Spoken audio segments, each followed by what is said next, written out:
ಶಿವಾನಂದ ಪಾಟೀಲ್ ಅವರು ಎಲ್ಲಿರ್ತಾರೋ ಅಲ್ಲಿ ಇರುವಂತದೊಂದು ನನ್ನ ರಾಜಕೀಯ ನನ್ನ ಗೆಳೆಯರಿದ್ರು ಕೂಡ ನಾನು ಅವರಿಗೆ ರಾಜಕೀಯ ನಾಯಕ ಅಂತ ಹೇಳಿ ನಾನು ಅವ್ರಿಗೆ ಹಚ್ಕೊಂಡು ಬಂದವ. ಕಾಂಗ್ರೆಸ್ಗೆ ಮುಸ್ಲಿಂ ಮತಗಳು ಆಕ್ಸಿಜನ್ ಇದ್ದಂಗೆ ಇಷ್ಟು ಆಕ್ಸಿಜನ್ ಇದ್ರೂ ಕೂಡ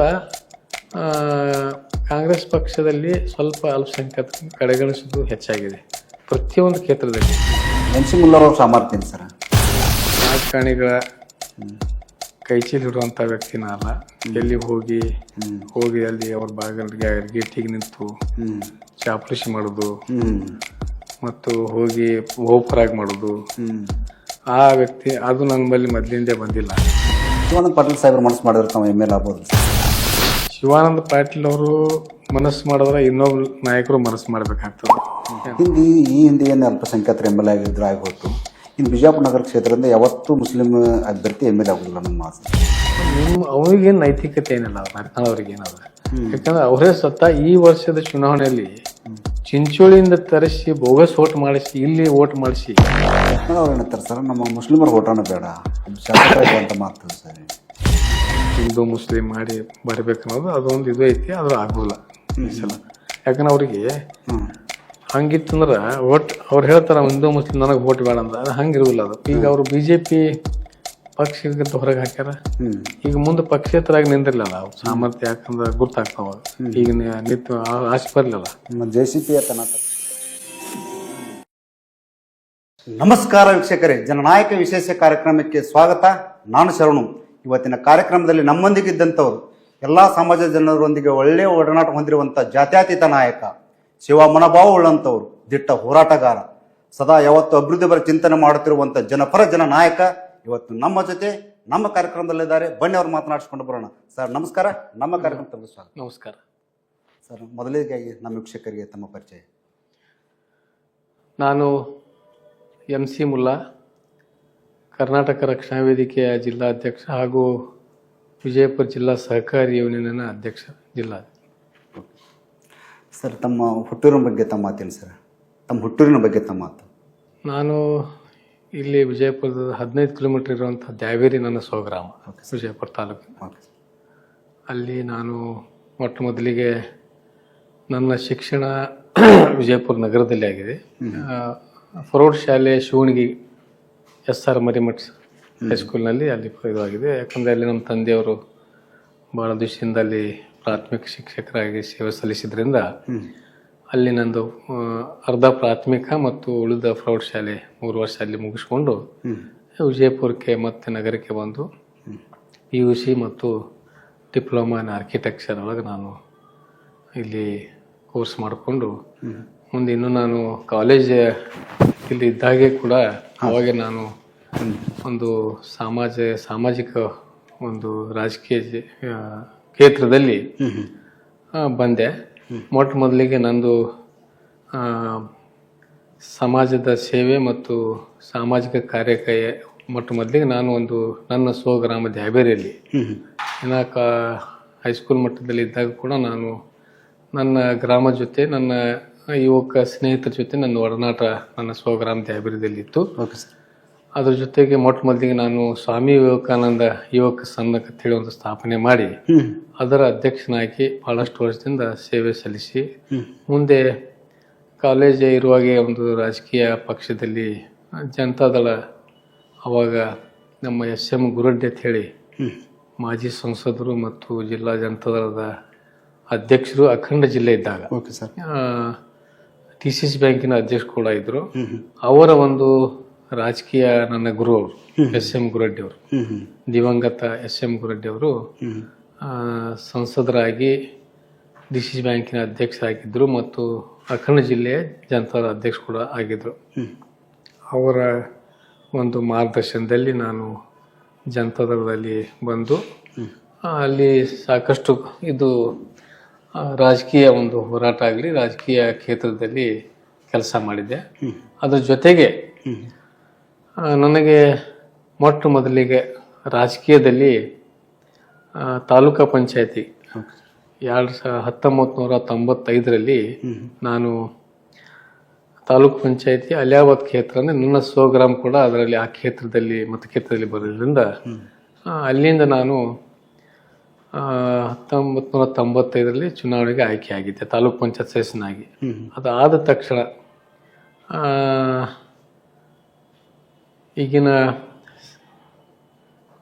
ಚೌಳಿ ಸಚಿವರಾದ ಮಾನ್ಯ ಶ್ರೀ ಶಿವಾನಂದ ಪಾಟೀಲ್ ಅವರ ಒಡನಾಟದಿಂದ ಅವರು ನಾನು ಕೂಡ ವಿದ್ಯಾರ್ಥಿ ಜೀವನದಿಂದ ಅವ್ರ ಜೊತೆ ನನ್ನ ಒಡನಾಟ ಇರೋದ್ರಿಂದ ಮುಂದೆ ಅವರು ನನಗೆ ತಾಲೂಕು ಪಂಚಾಯತಿನ ಮೊದಲಿಗೆ ಉಪಾಧ್ಯಕ್ಷನಾಗಿ ಮಾಡಿದ್ರು. ಯಾಕಂದ್ರೆ ಅವಾಗ ಮೊದಲನೇದಾಗಿ ಪರಿಶಿಷ್ಟ ಜಾತಿಯ ಮಹಿಳೆಗೆ ಒಂದು ರಿಸರ್ವ್ ಆಗಿದ್ರಿಂದ ನನಗೆ ಉಪಾಧ್ಯಕ್ಷ ಜನರಲ್ ಇತ್ತು ಅವಾಗ ತಾಲೂಕ್ ಪಂಚಾಯತ್. ಅವಾಗ ನನಗೆ ಉಪಾಧ್ಯಕ್ಷತೆ ಬಿಜಾಪುರದ ನನ್ನ ಉಪಾಧ್ಯಕ್ಷ ಇದ್ದಾಗ ಕೂಡ ನನ್ನ ಕಾರ್ಯವನ್ನು ನೋಡಿ ಮತ್ತೆ ಮಾನ್ಯ ಶಿವಾನಂದ ಪಾಟೀಲ್ ಅವರು ಮತ್ತು ಎಲ್ಲ ತಾಲೂಕು ಪಂಚಾಯತ್ ಸದಸ್ಯರುಗಳು ಪಕ್ಷದ ನಾಯಕರು ನನಗೆ ವಿಜಯಪುರ ತಾಲೂಕು ಪಂಚಾಯತಿನ ಅಧ್ಯಕ್ಷರಾಗಿ 1997ರಲ್ಲಿ ನನಗೆ ಅಧ್ಯಕ್ಷರಾಗಿ ಸೇವೆ ಸಲ್ಲಿಸಲಿಕ್ಕೆ ಒಂದು ಅವಕಾಶ ಕೊಟ್ಟರು. ತದನಂತರ ಆ ತಾಲೂಕ್ ಪಂಚಾಯತ್ ಅಧ್ಯಕ್ಷನಾಗಿ ಸತತವಾಗಿ ನಾನು 2 ಅವಧಿಗೆ ಕೆಲಸ ಮಾಡಿದ್ರಿಂದ 2001ರಲ್ಲಿ ಮತ್ತೆ 2ನೇ ಅವಧಿಗೆ ನಾನು ಶಿವಣಗಿ ಮತಕ್ಷೇತ್ರದಿಂದ ತಾಲೂಕು ಪಂಚಾಯತ್ಗೆ ಬಿಜೆಪಿ ಪಕ್ಷದಿಂದ ಆರಿಸಿ ಬಂದೆ 2ನೇ ಅವಧಿಗೆ. ಯಾಕಂದ್ರೆ ಅವಾಗ ನಂದೊಂದು ತತ್ವ ಏನಿತ್ತಂದ್ರೆ ನಾನು ಲೀಡರ್ಶಿಪ್ ಫಾಲೋ ಮಾಡ್ತಿದ್ದೆ. ನಾವು ಪಕ್ಷ ಫಾಲೋ ಮಾಡೋದಕ್ಕಿಂತ ಕೆಲವರು ಹತ್ತಿದ್ರು ಪಕ್ಷ ಬಿಟ್ಟು ಪಕ್ಷ ಯಾಕೆ ಹೋಗಿರತ್ತೆ ನನಗೆ ಬಹಳಷ್ಟು ಜನ ಕೇಳ್ತಿದ್ರು. ಆದ್ರೆ ನಂದೊಂದು ತತ್ವ ಏನಿತ್ತಂದ್ರೆ ಶಿವಾನಂದ ಪಾಟೀಲ್ ಅವ್ರು ಎಲ್ಲಿರ್ತಾರ ಅಲ್ಲಿ ಇರೋಂಥದ್ದೊಂದು ತತ್ವ. ನನ್ನ ರಾಜಕೀಯ ನನ್ನ ಗೆಳೆಯರಿದ್ರು ಕೂಡ ನಾನು ಅವರಿಗೆ ರಾಜಕೀಯ ನಾಯಕ ಅಂತ ಹೇಳಿ ನಾನು ಅವ್ರಿಗೆ ನಡ್ಸ್ಕೊಂಡು ಬಂದವ. ಅದರಾಗಿ ಅವರು ಬಿಜೆಪಿ ಪಕ್ಷಕ್ಕೆ ಸೇರ್ಪಡೆ ಆಗಿ ತಿಕೋಟ ಮತಕ್ಷೇತ್ರಕ್ಕೆ 2ನೇ ಸಲ ಅವರು ಶಾಸಕನಾದಾಗ ಮತ್ತೆ ನನಗೆ ಅವ್ರ ಜೊತೆ ನಾನು ಬಿಜೆಪಿ ಸೇರಿದ್ದೆ. ಅವಾಗ ನಾನು ಶಿವಣಗಿ ಮತಕ್ಷೇತ್ರದಿಂದ ನನಗೆ ಅಲ್ಲಿ ಸಾಮಾನ್ಯ ಕ್ಷೇತ್ರ ಒಂದು ಇತ್ತು. ಅವಾಗ ಅದು ವಿಜಯಪುರ ನಗರ ಕ್ಷೇತ್ರಕ್ಕೆ ಬರ್ತಿತ್ತು ಅದು. Okay sir. ಶಿವಣಗಿ ಯಾಕಂದ್ರೆ ನನಗೆ ಮೊದಲು ವಿಜಯಪುರ ಅಲಿಯಾಬಾದ್ ಮೊದಲೇ ನಂದು ಮೊದಲನೇ ಅವಧಿಗೆ ಅಲ್ಲಿಂದ ಆಯ್ಕೆ ಆಗಿದ್ದೆ. ಅದು ST ಮಹಿಳೆ ಆಗಿದ್ರಿಂದ ಅಲ್ಲಿ ನನಗೆ ನಿಲ್ಲಕ್ಕೆ ಅವಕಾಶ ಇದ್ದಿದ್ದಿಲ್ಲ ಅಲಿಯಾಬಾದ್ ಕ್ಷೇತ್ರ. ಅದಕ್ಕೆ ನಾನು ಮತ್ತೆ ಶಿವಣಗಿಯೊಳಗ ಸಾಮಾನ್ಯ ಕ್ಷೇತ್ರ ಆಗಿದ್ರಿಂದ ಅಲ್ಲಿ ನನಗ ಶಿವಾನಂದ ಪಾಟೀಲ್ ಅವರು ಅವಾಗ ಯತ್ನಾಳ್ ಅವರು ಕೂಡ ಬಿಜೆಪಿಯಲ್ಲಿ ಸಂಸದರು ಜಿಲ್ಲಾ ಅಧ್ಯಕ್ಷರಿದ್ರು. ಅಪ್ಪು ಪಟ್ಟಣ ಶೆಟ್ಟಿ ಅವರು ಹೀಗೆ ನಮ್ಮ ಶಿವಾನಂದ ಪಾಟೀಲ್ ಅವರು ಬೆಳ್ಳುಬಿ ಅವರು ಎಲ್ಲರೂ ಅವಾಗ ಬಿಜೆಪಿ ಅವರು ಇದ್ರು. ಆ ಟೈಮ್ ನನಗೆ ಶಿವಾನಂದ ಪಾಟೀಲ್ ಅವರು ತಮ್ಮ ತಿಕೋಟ ಮತಕ್ಷೇತ್ರ ಬರಡ್ಗಿ ಕ್ಷೇತ್ರ ಅಲ್ಲಿನೂ ಕೂಡ ನನಗೆ ನಿಲ್ಲಕ್ಕೆ ಅವಕಾಶ ಮಾಡಿದ್ರು. ಅಂದ್ರೆ ನನಗೆ 2 ಕಡೆ ಬಿ ಫಾರ್ಮ್ ಕೊಟ್ಟಿದ್ರು ತಾಲೂಕ್ ಪಂಚಾಯತ್, ಒಂದು ಶಿವಣಿಗೆ ಒಂದು ಬರಡ್ಗಿ. ಅದು ಜನ ಏನದ ಶಿವಣಿಗೆಯಲ್ಲಿ ಒಂದು ಸಾರ್ವಜನಿಕ ಪ್ರಚಾರ ಸಭೆಯಲ್ಲಿ ಶಿವಾನಂದ ಪಾಟೀಲ್ ಅವ್ರಿಗೆ ಒಂದು ವಚನ ತಗೊಂಡ್ರು. ಅವಾಗ ಇಲ್ಲ ನಾವು MC ಮುಲ್ಲಾ ಅವ್ರು 2 ಕಡೆ ನಿಂತಿದಾರ, ನಿಲ್ಸಿರಿ ನೀವು ನಿಮ್ಮ ಕ್ಷೇತ್ರಕ್ಕೆ ನಿಲ್ಸಿರಿ ಇಲ್ಲೂ ನಿಲ್ಸಿರಿ. ಅವ್ರ ಆಯ್ಕೆ ಆದ ತಕ್ಷಣ ನಾವು ಇಲ್ಲೇ ಬಿಟ್ಟು ಕೊಡ್ತೀರಿ ಅವ್ರಿಗೆ ಸೇವೆ ಮಾಡ್ಲಕ್ಕಂತೇಳಿ ವಚನ ಕೊಡ್ಬೇಕಂತೇಳಿ ಬಹಿರಂಗ ಸಭೆಯಲ್ಲಿ ಅವರಿಗೆ ಸಾರ್ವಜನಿಕ ಜನ ಮತದಾರರು ಅವಾಗ ಕೇಳಿದ್ರು. ಕ್ಷೇತ್ರ ಜನ ಕೇಳಿದಾಗ ಶಿವಾನಂದ ಪಾಟೀಲ್ ಅವರು ಇಲ್ಲ ನೀವು ಒಂದೇ ಮತದಿಂದ ಅವ್ರಿಗೆ ಆಯ್ಕೆ ಮಾಡ್ರಿ, ನಾ ಇಲ್ಲೇ ಅವ್ರಿಗೆ ಬಿಟ್ಟು ಹೋಗ್ತೀನಿ, ನಾ ಬರಟಿಗೆಯಿಂದ ಅವರಿಗೆ ನಾ ರಾಜೀನಾಮೆ ಕೊಡಿಸ್ತೀನಿ ಅಂತ ಹೇಳಿ ಅವಾಗ ಅವರು ಒಂದು ವಚನ ಕೊಟ್ಟಿದ್ರಿಂದ ಮುಂದೆ ನಾನು ಏನದ ಮತ್ತೆ ಇಲ್ಲಿ 2 ಸಲ ಚುನಾವಣೆ ಮತ್ತೊಬ್ಬರಿಗೆ ಅವಕಾಶ ಸಿಗಬೇಕಾಗ್ತದೆ ಅಂತ ಹೇಳಿ ನಾ ಏನು ವಿಚಾರ ಮಾಡಿದೆ. ನನ್ನ ಜೊತೆನೆ ಒಬ್ಬ ಅಭ್ಯರ್ಥಿ ಇನ್ನೊಬ್ಬ ಅಲ್ಲಿ ಇದ್ದ, ಅವನಿಗೆ ನಾನು ಬೆಂಬಲ ಕೊಟ್ಟು ಮುಂದೆ ಶಿವಾನಂದ ಪಾಟೀಲ್ ಅವರ ನೇತೃತ್ವದಲ್ಲಿ ನೀವು ತಾಲೂಕ್ ಪಂಚಾಯತಿಯಲ್ಲಿ ಬೆಂಬಲ ನೀಡಬೇಕಂತೇಳಿ ಅವರಿಗೆ ನಾವು ಬೆಂಬಲ ಕೊಟ್ಟೇವೆ. ಕಾಂಗ್ರೆಸ್ ಅಭ್ಯರ್ಥಿಗೆ ನಾನು ಬೆಂಬಲ ಕೊಟ್ಟು ಹಿಂದಕ್ಕೆ ಸರಿದಿದ್ದೆ. ಅಂದ್ರೆ ಕಣದಲ್ಲಿ ಇದ್ದಾಗ ಕೂಡ ಅವನಿಗೆ ಬೆಂಬಲ ಮಾಡಿಸಿದ್ದೆ. ಇಲ್ಲಿ ಬಿಜೆಪಿ ಕಾಂಗ್ರೆಸ್ ಬೆಂಬಲ ಮಾಡಿಸಿದ್ರಿ? ನಾನು ಒಂದು ಅಂದ್ರೆ ನೇರ ಸ್ಪರ್ಧೆ ಇತ್ತವ. ಇನ್ನೊಂದು ಬೇರೆ ಪಕ್ಷ ಒಬ್ಬ ನಿಂತಿದ್ರಲ್ಲಿ.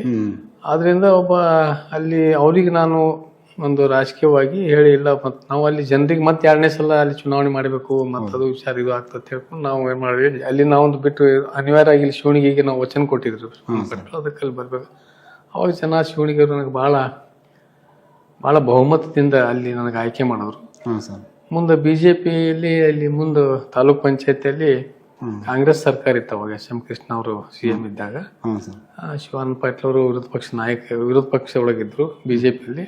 ಅವಾಗ ನಮ್ಮ ಬಹುಮತ ಇಲ್ಲಿ ತಾಲೂಕ್ ಪಂಚಾಯತ್ ಒಳಗೆ ಸ್ವಲ್ಪ ಕಡಿಮೆ ಆಯ್ತು. 11 ಬಿಜೆಪಿ 17 ಕಾಂಗ್ರೆಸ್ ಅವಾಗ ಬಂದು.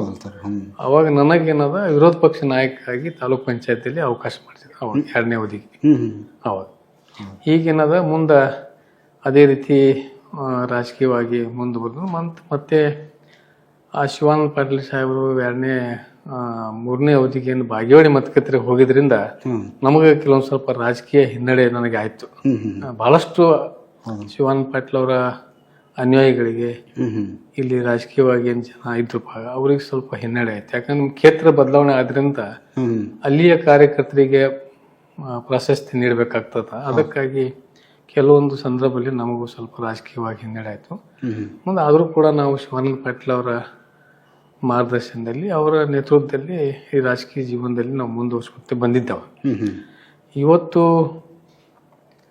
ನಾನು ಸಹಕಾರಿ ಕ್ಷೇತ್ರದಲ್ಲಿ ಕೂಡ ಶಿವಾನಂದ ಪಾಟೀಲ್ ಅವ್ರ ಜೊತೆ ಮೊದಲು SM ಗುರಡ್ಡಿ ಅವರ DC ಬ್ಯಾಂಕ್ ಅಧ್ಯಕ್ಷ ಇದ್ದಾಗಿರು ಕೂಡ ನಾವು ಸಹಕಾರಿ ಕ್ಷೇತ್ರದಲ್ಲಿ ಬಂದು ಮೊಟ್ಟ ಮೊದಲಿಗೆ ನನ್ನ ದ್ಯಾಬೇರಿಗೆ ಸ್ವಗ್ರಾಮ ದ್ಯಾಬೇರಿಯಲ್ಲಿ ಪ್ರಾಥಮಿಕ ಕೃಷಿ ಪತ್ತಿನ ಸಹಕಾರಿ ಸಂಘ ನಾನೇ ಒಂದು ಸ್ಥಾಪನೆ ಮಾಡಿಸಿ ಅದರ ಸಂಸ್ಥಾಪಕ ಅಧ್ಯಕ್ಷನಾಗಿ ಈಗಿನವರೆಗೆ ಒಂದು ಇತಿಹಾಸ ಹೇಳ್ಬೇಕಂದ್ರೆ 5 ಅವಧಿ ಆದ್ರೂ ಕೂಡ ಇನ್ನೂವರೆಗೆ ಕೃಷಿ ಪತ್ತಿನ ಸಹಕಾರಿ ಸಂಘ ದ್ಯಾಬೇರಿಯಲ್ಲಿ ಚುನಾವಣೆ ಆಗಿಲ್ಲ ಮತ್ತು ಅವಿರೋಧವಾಗಿ ನಿರ್ದೇಶಕನಾಗಿ ಅವಿರೋಧವಾಗಿ ಕೃಷಿ ಪತ್ತಿನ ಸಹಕಾರಿ ಸಂಘದ ಅಧ್ಯಕ್ಷನಾಗಿ ಈವರೆಗೂ ಕೂಡ ಕೆಲಸ ಮಾಡ್ತಾ ಬಂದಿದ್ದೀನಿ. ರೈತರ ಆ ಭಾಗದ ರೈತರ ಆಶೀರ್ವಾದ, ಅವರ ಒಂದು ವಿಶ್ವಾಸ, ನನ್ನ ಮೇಲೆ ಇಟ್ಟಂತ ಒಂದು ಪ್ರೀತಿ ವಿಶ್ವಾಸ ಏನದ, ಅದರಿಂದ ನಾನು ಕೃಷಿ ಪತ್ತಿನ ಸಹಕಾರ ಸಂಘದ ಅಧ್ಯಕ್ಷನಾಗಿ ಕೆಲಸ ಮಾಡ್ಕೊತ ಬಂದಿದ್ದೀನಿ. ಆ ಕೃಷಿ ಪತ್ತಿನ ಸಹಕಾರ ಸಂಘದ ಅಧ್ಯಕ್ಷ ಆಗಿದ್ರಿಂದ ಇವತ್ತು ಏನ್ ನಾನು ಇಲ್ಲಿ ಇದ್ದೀನಿ ಜಿಲ್ಲಾ ಸಹಕಾರಿ ಯೂನಿಯನ್ಗೆ.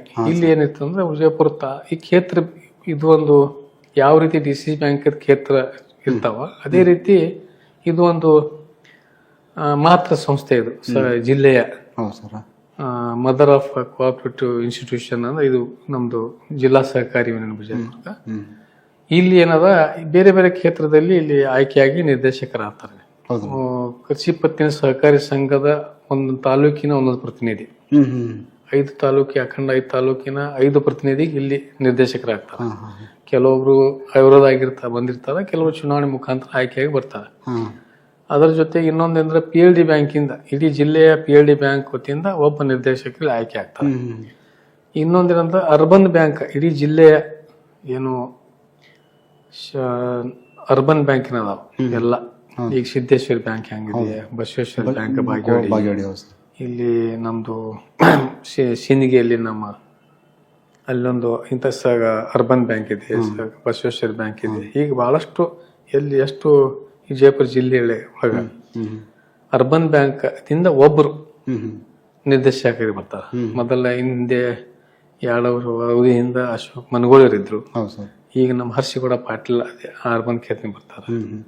PLD ಬ್ಯಾಂಕ್ ದಿಂದ ಮೊದಲ ನಮ್ಮ ಈರಣ್ಣ ಪಟ್ಟಣ ಶೆಟ್ಟರು ಬರ್ತಿದ್ರು. ಈಗ ಇನ್ನೊಂದೇನಂದ್ರೆ ಮಹಿಳಾ ಬ್ಯಾಂಕ್ ಅಂದ್ರೆ ಮಹಿಳಾ ಸಹಕಾರಿ ಬ್ಯಾಂಕ್ ಸಹಕಾರಿ ಸಂಘಗಳಿಂದ ಒಬ್ರು ಇಲ್ಲಿ ನಿರ್ದೇಶಕರು ಇರ್ತಾರೆ. ಅದೇ ರೀತಿ DCC ಬ್ಯಾಂಕ್ ದಿಂದ ಒಬ್ಬ ಪ್ರತಿನಿಧಿ ನಿರ್ದೇಶಕ ಮಂಡಳಿಯಿಂದ ಒಬ್ಬರು ಪ್ರತಿನಿಧಿಯಾಗಿ ಇಲ್ಲಿ ಬರ್ತಿರ್ತಾರೆ.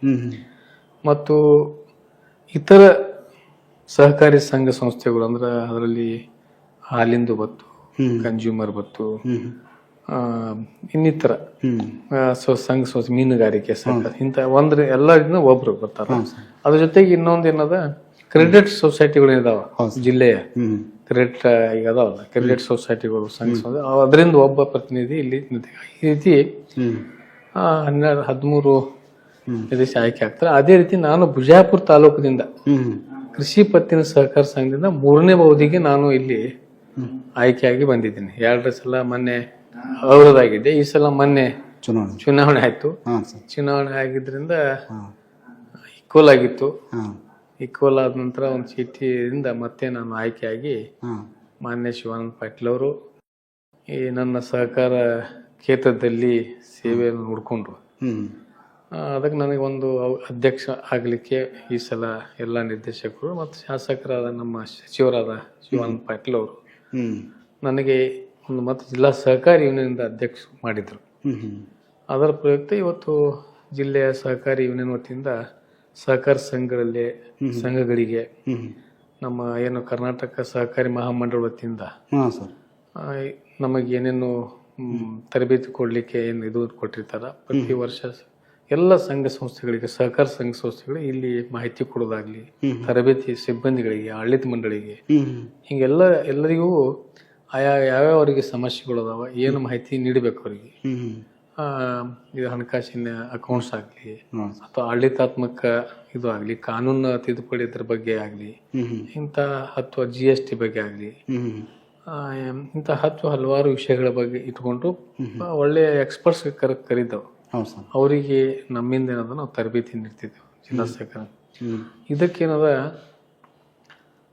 ಸಹಕಾರಿ ಸಂಘಗಳಲ್ಲಿ, ಸಹಕಾರಿ ಬ್ಯಾಂಕ್ ಇದಕ್ಕೆ ಆದಂಥ ಒಂದು ಶಿಕ್ಷಣ ನಿಧಿ ಅಂತೇಳಿ ಅದಕ್ಕೊಂದು 3% ಏನದ ಅವರ ಲಾಭಾಂಶದಲ್ಲಿ ಕಡ್ಡಾಯವಾಗಿ ಎಲ್ಲ ಸಹಕಾರಿ ಸಂಘಗಳು ಯೂನಿಯನ್ ಮುಖಾಂತರ ಫೆಡರೇಷನ್ಗೆ ಆ ಶಿಕ್ಷಣ ನಿಧಿನ ಅಲ್ಲಿ ಕೊಡ್ತಾರೆ.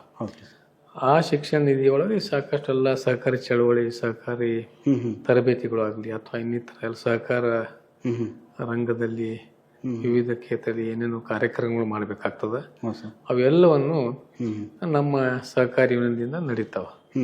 ಈ ರೀತಿ ನಮ್ಮ ರಾಜಕೀಯ ಜೀವನ ಬಂದಿದ್ದದ.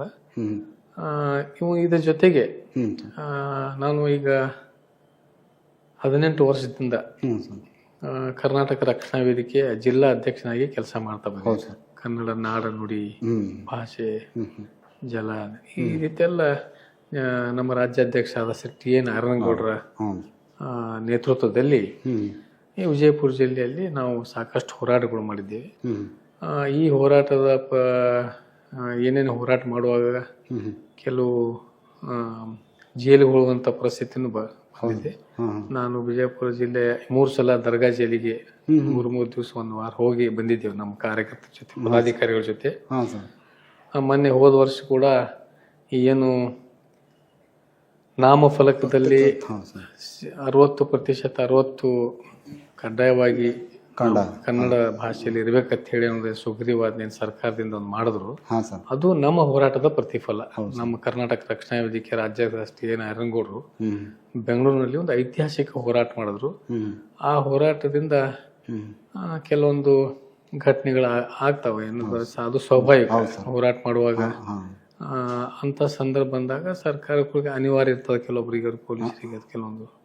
ಆ ಸಂದರ್ಭ ನಮಗೇನದ ಅಲ್ಲಿ ಪರಪಗರಹರ ಜೈಲಿನಲ್ಲಿ 14 ದಿವಸ ನಮ್ಮ ರಾಜ್ಯದ ಜೊತೆ ನಾನು ಇದ್ದೆ. 52 ಜನ ನಾವು ರಾಜ್ಯದ ಪದಾಧಿಕಾರಿಗಳು, ಪ್ರಮುಖ ಪದಾಧಿಕಾರಿಗಳು ನಮ್ಮ ರಾಜ್ಯಾಧ್ಯಕ್ಷ TN ಜೊತೆ ಪರಪಗರಹರ ಜೈಲಿನಲ್ಲಿ.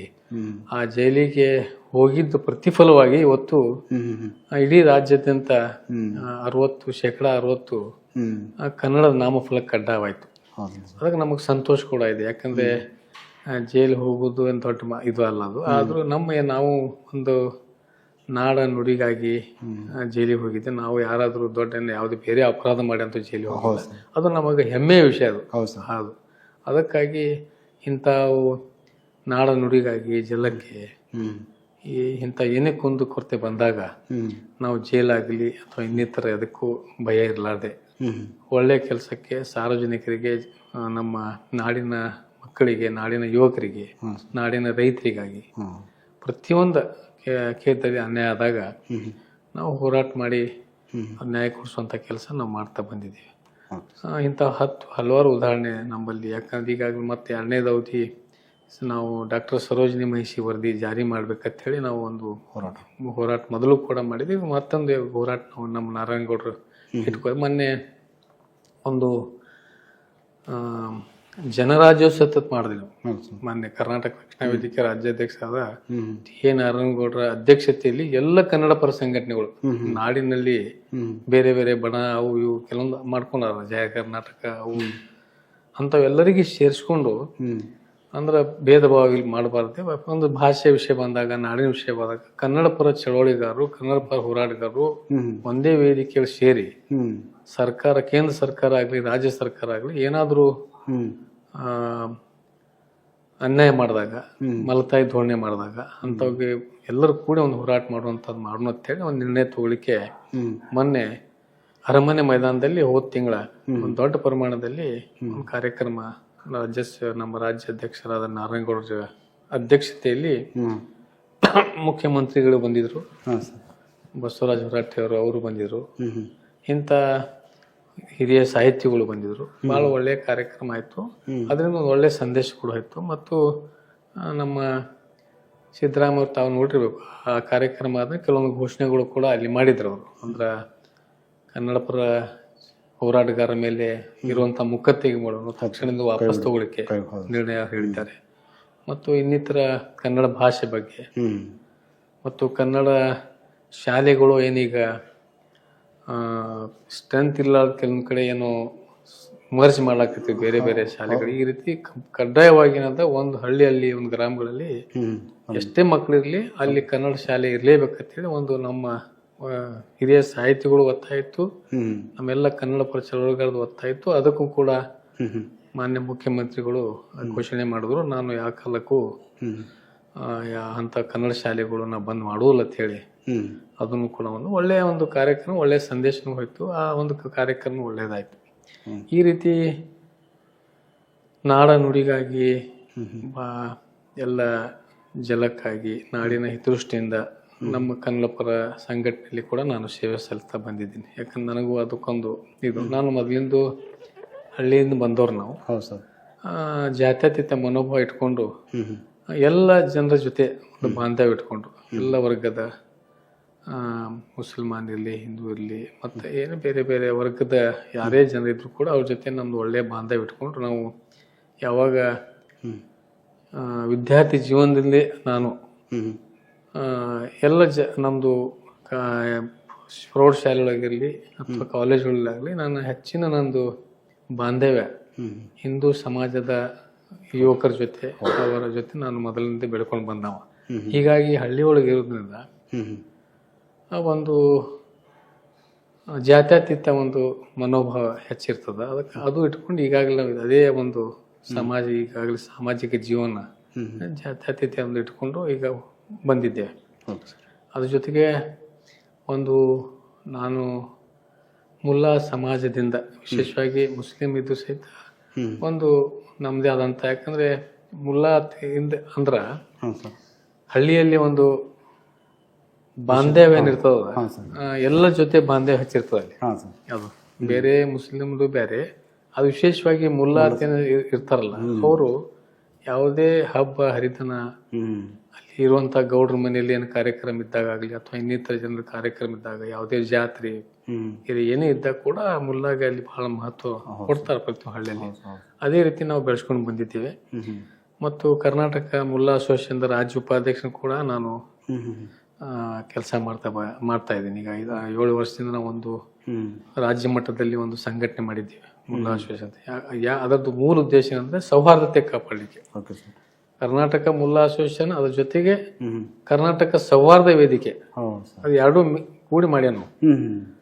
ಅದರಿಂದ ಯಾಕಂದ್ರೆ ಈಗಿನ ಸ್ವಲ್ಪ ಸಿಚುವೇಶನ್ಗಳು, ಬೆಳವಣಿಗೆಗಳು, ತಮ್ಮ ರಾಜಕೀಯ ಹಿತಾಸಕ್ತಿಗಾಗಿ ಕೆಲವು ರಾಜಕೀಯ ನಾಯಕರುಗಳು ತಮ್ಮ ಕುರ್ಚಿಗಾಗಿ ಹಿಂದೂ ಮುಸ್ಲಿಂ ಮಾಡೋದಾಗ್ಲಿ ಅಥವಾ ಜಾತಿಗೆ ಜಗಳ ಹಚ್ಚೋದಾಗ್ಲಿ, ವಿಷ ಬೀಜ ಬಿತ್ತೋದಾಗ್ಲಿ, ಇಂಥವು ಸಾಕಷ್ಟು ತಮ್ಮ ಸ್ವಾರ್ಥಕ್ಕಾಗಿ, ತಮ್ಮ ಸ್ವಾರ್ಥ ರಾಜಕೀಯಗಾಗಿ, ತಮ್ಮ ಸ್ವಾರ್ಥ ಕುರ್ಚಿಗೋಸ್ಕರ ಈ ರೀತಿ ಒಂದು ಸೌಹಾರ್ದತೆ ಕೆಡಿಸುವಂತ ಕೆಲಸ ಮಾಡ್ಲಕತ್ತಾರ. ಇದು ನಮ್ಮಿಂದ ಸಾಧ್ಯ ಆಗ್ತದ ಅಂತ ಹೇಳಿ ನಾವು ಒಂದು ಎಲ್ಲ ಕಡೆ ಒಂದು ಸೆಕ್ಯುಲರಿಸಂ ಬೆಳಿಬೇಕು ಹಳ್ಳಿ ಮಟ್ಟ. ಯಾಕಂದ್ರೆ ಈಗ ಪಟ್ಟಣದಲ್ಲಿ ಸ್ವಲ್ಪ ಅದು ಈ ರೀತಿ ವಿಷ ಬೀಜಗಳು ಸ್ವಲ್ಪ ಬೆಳಿತಾವ ಪಟ್ನೆ ಬೇಗನೆ. ಅದು ಹಳ್ಳಿ ಮಟ್ಟದಲ್ಲಿ ಆ ಸಿಚುವೇಶನ್ ಇಲ್ಲ. ಇದು ಹಳ್ಳಿ ಮಟ್ಟದಲ್ಲಿ ಕೂಡ ಬರಬಾರದು. ಇದು ಮೊದಲು ಯಾವ ರೀತಿ ಹಿಂದೂ ಮುಸ್ಲಿಂ ಆಗ್ಲಿ ಎಲ್ಲ ಜಾತಿಯ ಅಣ್ಣತಮ್ಮರಾಗಿ ಆಗಿ ಬೆಳ್ಕೋದ್ ಬಂದಿದ್ದಾರ, ಅದೇ ರೀತಿ ಕೂಡ ಇದು ಜೀವನ ಸಾಕೊಂಡು ಹೋದ್ರೆ ಇಡೀ ದೇಶಕ್ಕೆ ಒಳ್ಳೇದು, ಎಲ್ಲ ಗ್ರಾಮಕ್ಕೆ ಒಳ್ಳೆ, ಎಲ್ಲ ಸಮಾಜಕ್ಕೂ ಒಳ್ಳೇದು ಅಂತ ಹೇಳಿ ಭಾವಿಸ್ಕೊಂಡು ನಾವು ಅದಕ್ಕೊಂದು ವೇದಿಕೆ ಮಾಡಿವಿ. ಅದ್ರ ಜೊತೆಗೆ ಅದು ನಮಗೆ ಮುಲ್ಲಾ ಅಂತೇಳಿ ಒಂದು ಕೆಲವೊಂದು ವಕ್ಫ್ ಬೋರ್ಡ್ದಿಂದ ಕೆಲವೊಂದು ಅನ್ಯಾಯ ಸ್ವಲ್ಪ ತೊಂದರೆ ಆಗಿತ್ತು. ಅವಾಗ ಅದಕ್ಕೆ ಮೇನ್ ನಾವು ಹೋರಾಟ ಮಾಡ್ಬೇಕಾಯ್ತು ಅದಕ್ಕೆ. ಯಾಕಂದ್ರೆ ನಮ್ಮೆಲ್ಲ ಉತ್ತಾರೆಗಳಲ್ಲಿ ವಕ್ಫ್ ಅಂತ ಎಂಟ್ರಿ ಆಗಿತ್ತು. ಬಹಳಷ್ಟು ಬೇರೆ ತಾವು ನೋಡಿರ್ಬೇಕು ಬೆಳವಣಿಗೆ ಏನಾಗಿತ್ತು ಅಂತ. ಅದ್ರ ಬಗ್ಗೆ ನಾವು ಏನದ ಹೋರಾಟ ಮಾಡಿ ಅದೊಂದು ಸ್ವಲ್ಪ ನಿಲ್ಲಿಸುವಂತ ಕೆಲಸ ನಮ್ಮ ಒಂದು ಅಸೋಸಿಯೇಷನ್ ಮಾಡಿ, ಅದರಿಂದ ಸರ್ಕಾರಕ್ಕೆ ಮತ್ತು ಜುಡಿಷಿಯಲ್ ಇದರಲ್ಲಿ ಎಷ್ಟು ನಾವು ಏನ್ ಮಾಡ್ಬೇಕು ಹೋರಾಟ ಅಲ್ಲಿನೂ ಮಾಡಿದ್ದದ. ಈಗ ಮಾಡ್ಕೊಂಡು ಬರ್ತಾ ಇದ್ದೇವೆ. ಮತ್ತು ನಮ್ಮ ಮುಲ್ಲಾ ಸಮಾಜ, ಯಾಕಂದ್ರೆ ಅದು ರಾಜ ಮಹಾರಾಜ ಕಾಲದಿಂದ ನಮಗೆ ಮುಲ್ಲ ಒಂದೇನು ಇದು ಮಾಡ್ಲಿಕ್ಕೆ ಚಾಕ್ರಿ ಮಾಡ್ಲಿಕ್ಕೆ ಕೊಟ್ಟದ. ಯಾಕಂದ್ರೆ ಅಲ್ಲಿ ಊರಲ್ಲಿ ಪಾಟೀಲರಿಗೂ ಕೊಟ್ಟಿರ್ತಾರ, ವಾಲಿಕರಿಗೆ ಕೊಟ್ಟಿರ್ತಾರ, ಹೂಗಾರ್ ಕೊಟ್ಟಿರ್ತಾರ. ಪ್ರತಿಯೊಬ್ರು ಏನು ಊರ್ ಚಾಕ್ರಿ ಅದರಲ್ಲಿ ಒಬ್ಬ ಮುಲ್ಲ, ಅದರಲ್ಲಿ ಕೂಡ ಒಬ್ಬ ಹಬ್ಬ ದಿನಗಳು ಏನು ಅವ್ರು ಸಾರ್ವಜನಿಕ ಸೇವಕರೇ ಇವ್ರು ಎಲ್ಲಾರು. ಒಬ್ಬ ಅವ್ರ ಸ್ಟೇಟಸ್ ಬೇರೆ ಬೇರೆ ಅಷ್ಟೇ ಅಲ್ಲ, 5 ಮಂದಿ ಜನ ಸಾರ್ವಜನಿಕರು ಅಲ್ಲಿ ಆ ಗ್ರಾಮ ಮಟ್ಟದಲ್ಲಿ ಏನೇನು ಸಂದರ್ಭ ಅನುಸಾರ ಜಾತ್ರೆ ಆಗ್ಲಿ ಅಥವಾ ಇನ್ನಿತರ ಕಾರ್ಯಕಲಾಪಗಳಲ್ಲಿ ಇವರೆಲ್ಲರ ಪಾತ್ರ ಮಹತ್ವ ಇರ್ತದೆ ಅಂತ ಹೇಳಿ ಅವರು ರಾಜ ಮಹಾರಾಜರು ಮುಂದೆ ಬ್ರಿಟಿಷ್ ಕಾಲ ಬಂದಾಗ ಕೂಡ ಅದು ನಮ್ಮ ಇನಾಮ್ ಕೊಟ್ಟಂತ ಜಮೀನು ಅದಾವ. ಮತ್ ಹಂಗಾದ್ರೆ ನಾವು ನಮ್ದೇನ್ ಹೋರಾಟ ಅಂದ್ರ ವಕ್ಫ್ ನಂದೇನು ಹಾಕಿದ್ರಲ್ಲ ಅದು ಎಲ್ಲರಿಗೂ ಬರ್ಬೇಕಾಗ್ತದೆ. ಹಂಗಾರ ಮುಜರಾಯಿ ಖಾತೆ ಒಳಗ ಪಾಟೀಲ್ರು ವಾರೇಕರ್ ಅವ್ರದ್ದು ಹಂಗಾರ ಎಂಟ್ರಿ ಆಗ್ಬೇಕು. ಇಂಥ ಜುಡಿಷಿಯಲ್ ಇದ್ರಾಗ ನಾವು ನ್ಯಾಯಾಲಯ ಒಳಗೆ ಕೂಡ ಹೋರಾಟ ಮಾಡಿ ಅದಕ್ಕೊಂದು ಹಂತಕ್ಕೆ ಸರ್ಕಾರಕ್ಕೆ ಅದೊಂದು ತಿಳಿಸಿ ಅದು ಯಾವ ರೀತಿ ನಮ್ಮದು ಹಕ್ಕನ್ನು ನಾವು ಉಳಿಸ್ಕೊಳ್ಳೋಂಥ ಕೆಲಸ ನಾವು ಮಾಡಿದ್ದೇವೆ. ಈ ರೀತಿ ನಮ್ದು ರಾಜಕೀಯ ಜೀವನ ಇಲ್ಲಿಗೆ ನಡೀತಾ ಇದೆ. Okay sir. ಸರ್, ಜಿಲ್ಲೆಯಲ್ಲಿ ಮುಸ್ಲಿಂ ಜನಸಂಖ್ಯೆ ಎಷ್ಟಿದೆ ಸರ್? ಜಿಲ್ಲೆಯಲ್ಲಿ ಅಂದಾಜು ಒಂದು 3 ಲಕ್ಷ ಜನ ಇರ್ಬೋದು. ಈ 3 ಲಕ್ಷ ಜನ ಇದ್ರೆ ಸರ್ 8 ಮತಕ್ಷೇತ್ರದಲ್ಲಿ ಮುಸ್ಲಿಂ ಎಮ್ ಎಲ್ ಇಲ್ಲ. ಅದು ಏನಿದೆ ಅಂದ್ರೆ ಇಲ್ಲಿ ನಗರ ಕ್ಷೇತ್ರಕ್ಕೆ ಸ್ವಲ್ಪ ಹೆಚ್ಚದಲ್ಲ, ಈ ಉಳ್ಕಿದ ಕಡೆ ಸೆಕೆಂಡ್ ಹೈಯೆಸ್ಟ್ ಇದ್ದಾರ. ಆದ್ರೆ ರಾಜಕೀಯ ಈಗಿನ ಇದು ನೋಡಿದ್ರ ಆಯಾ ಪಕ್ಷಗಳು ಈಗ ಏನಾಗ್ಲಾಗ್ತಂದ್ರ ಅವರು ಪಕ್ಷದವ್ರು ಏನ್ ಮಾಡ್ತಾರ, ಅಲ್ಲಿ ಯಾರು ಡಾಮಿನೆಂಟ್ ಅದಾರ ಏನು. ಈಗ ಈಗಿನ ಪರಿಸ್ಥಿತಿ ನಿಮ್ಗೆ ಗೊತ್ತೈತಿ, ಜಾತಿ ಮತ್ತು ಹಣ ಬೇಕು ಅಂತ ಡಾಮಿನೆಂಟ್ ಇದ್ದವ್ರಿಗೆ ಕೊಡ್ತಾರ. ಪ್ರತಿಯೊಂದು ರಾಜಕೀಯ ಪಕ್ಷದವ್ರು ಯಾರು ಇದೇ ಅಲ್ಲ, ಎಲ್ಲ ರಾಜಕೀಯ ಪಕ್ಷದವ್ರು ಆ ರೀತಿ ಮಾಡ್ಕೊಂತ ಬಂದಾರ. ಈಗ ಏನಾಗ್ಯದಂದ್ರ ಬಿಜಾಪುರ ಒಳಗ ನಗರಕ್ಕಷ್ಟೇ ಒಂದು ಅಲ್ಪಸಂಖ್ಯಾತರಿಗೆ ಕೊಡ್ಕೊತ ಬಂದಾರ. ಇಲ್ಲಿ 2-3 ಸಲ, ಈಗ 4 ಸಲ ಉಸ್ತಾದವ್ರು ಇದ್ದಾಗ ಹಿಡ್ಕೊಂಡು ಮೊದಲ ಬಕ್ಷಿಯತ್ತೆ ಮೊದಲಿದ್ರು, ಆಮೇಲೆ ಉಸ್ತಾದವ್ರು 3 ಸಲ ಆಚೆ ಬಂದ್ರು, ಬಾಗವನವ್ರು ಬಂದ್ರು.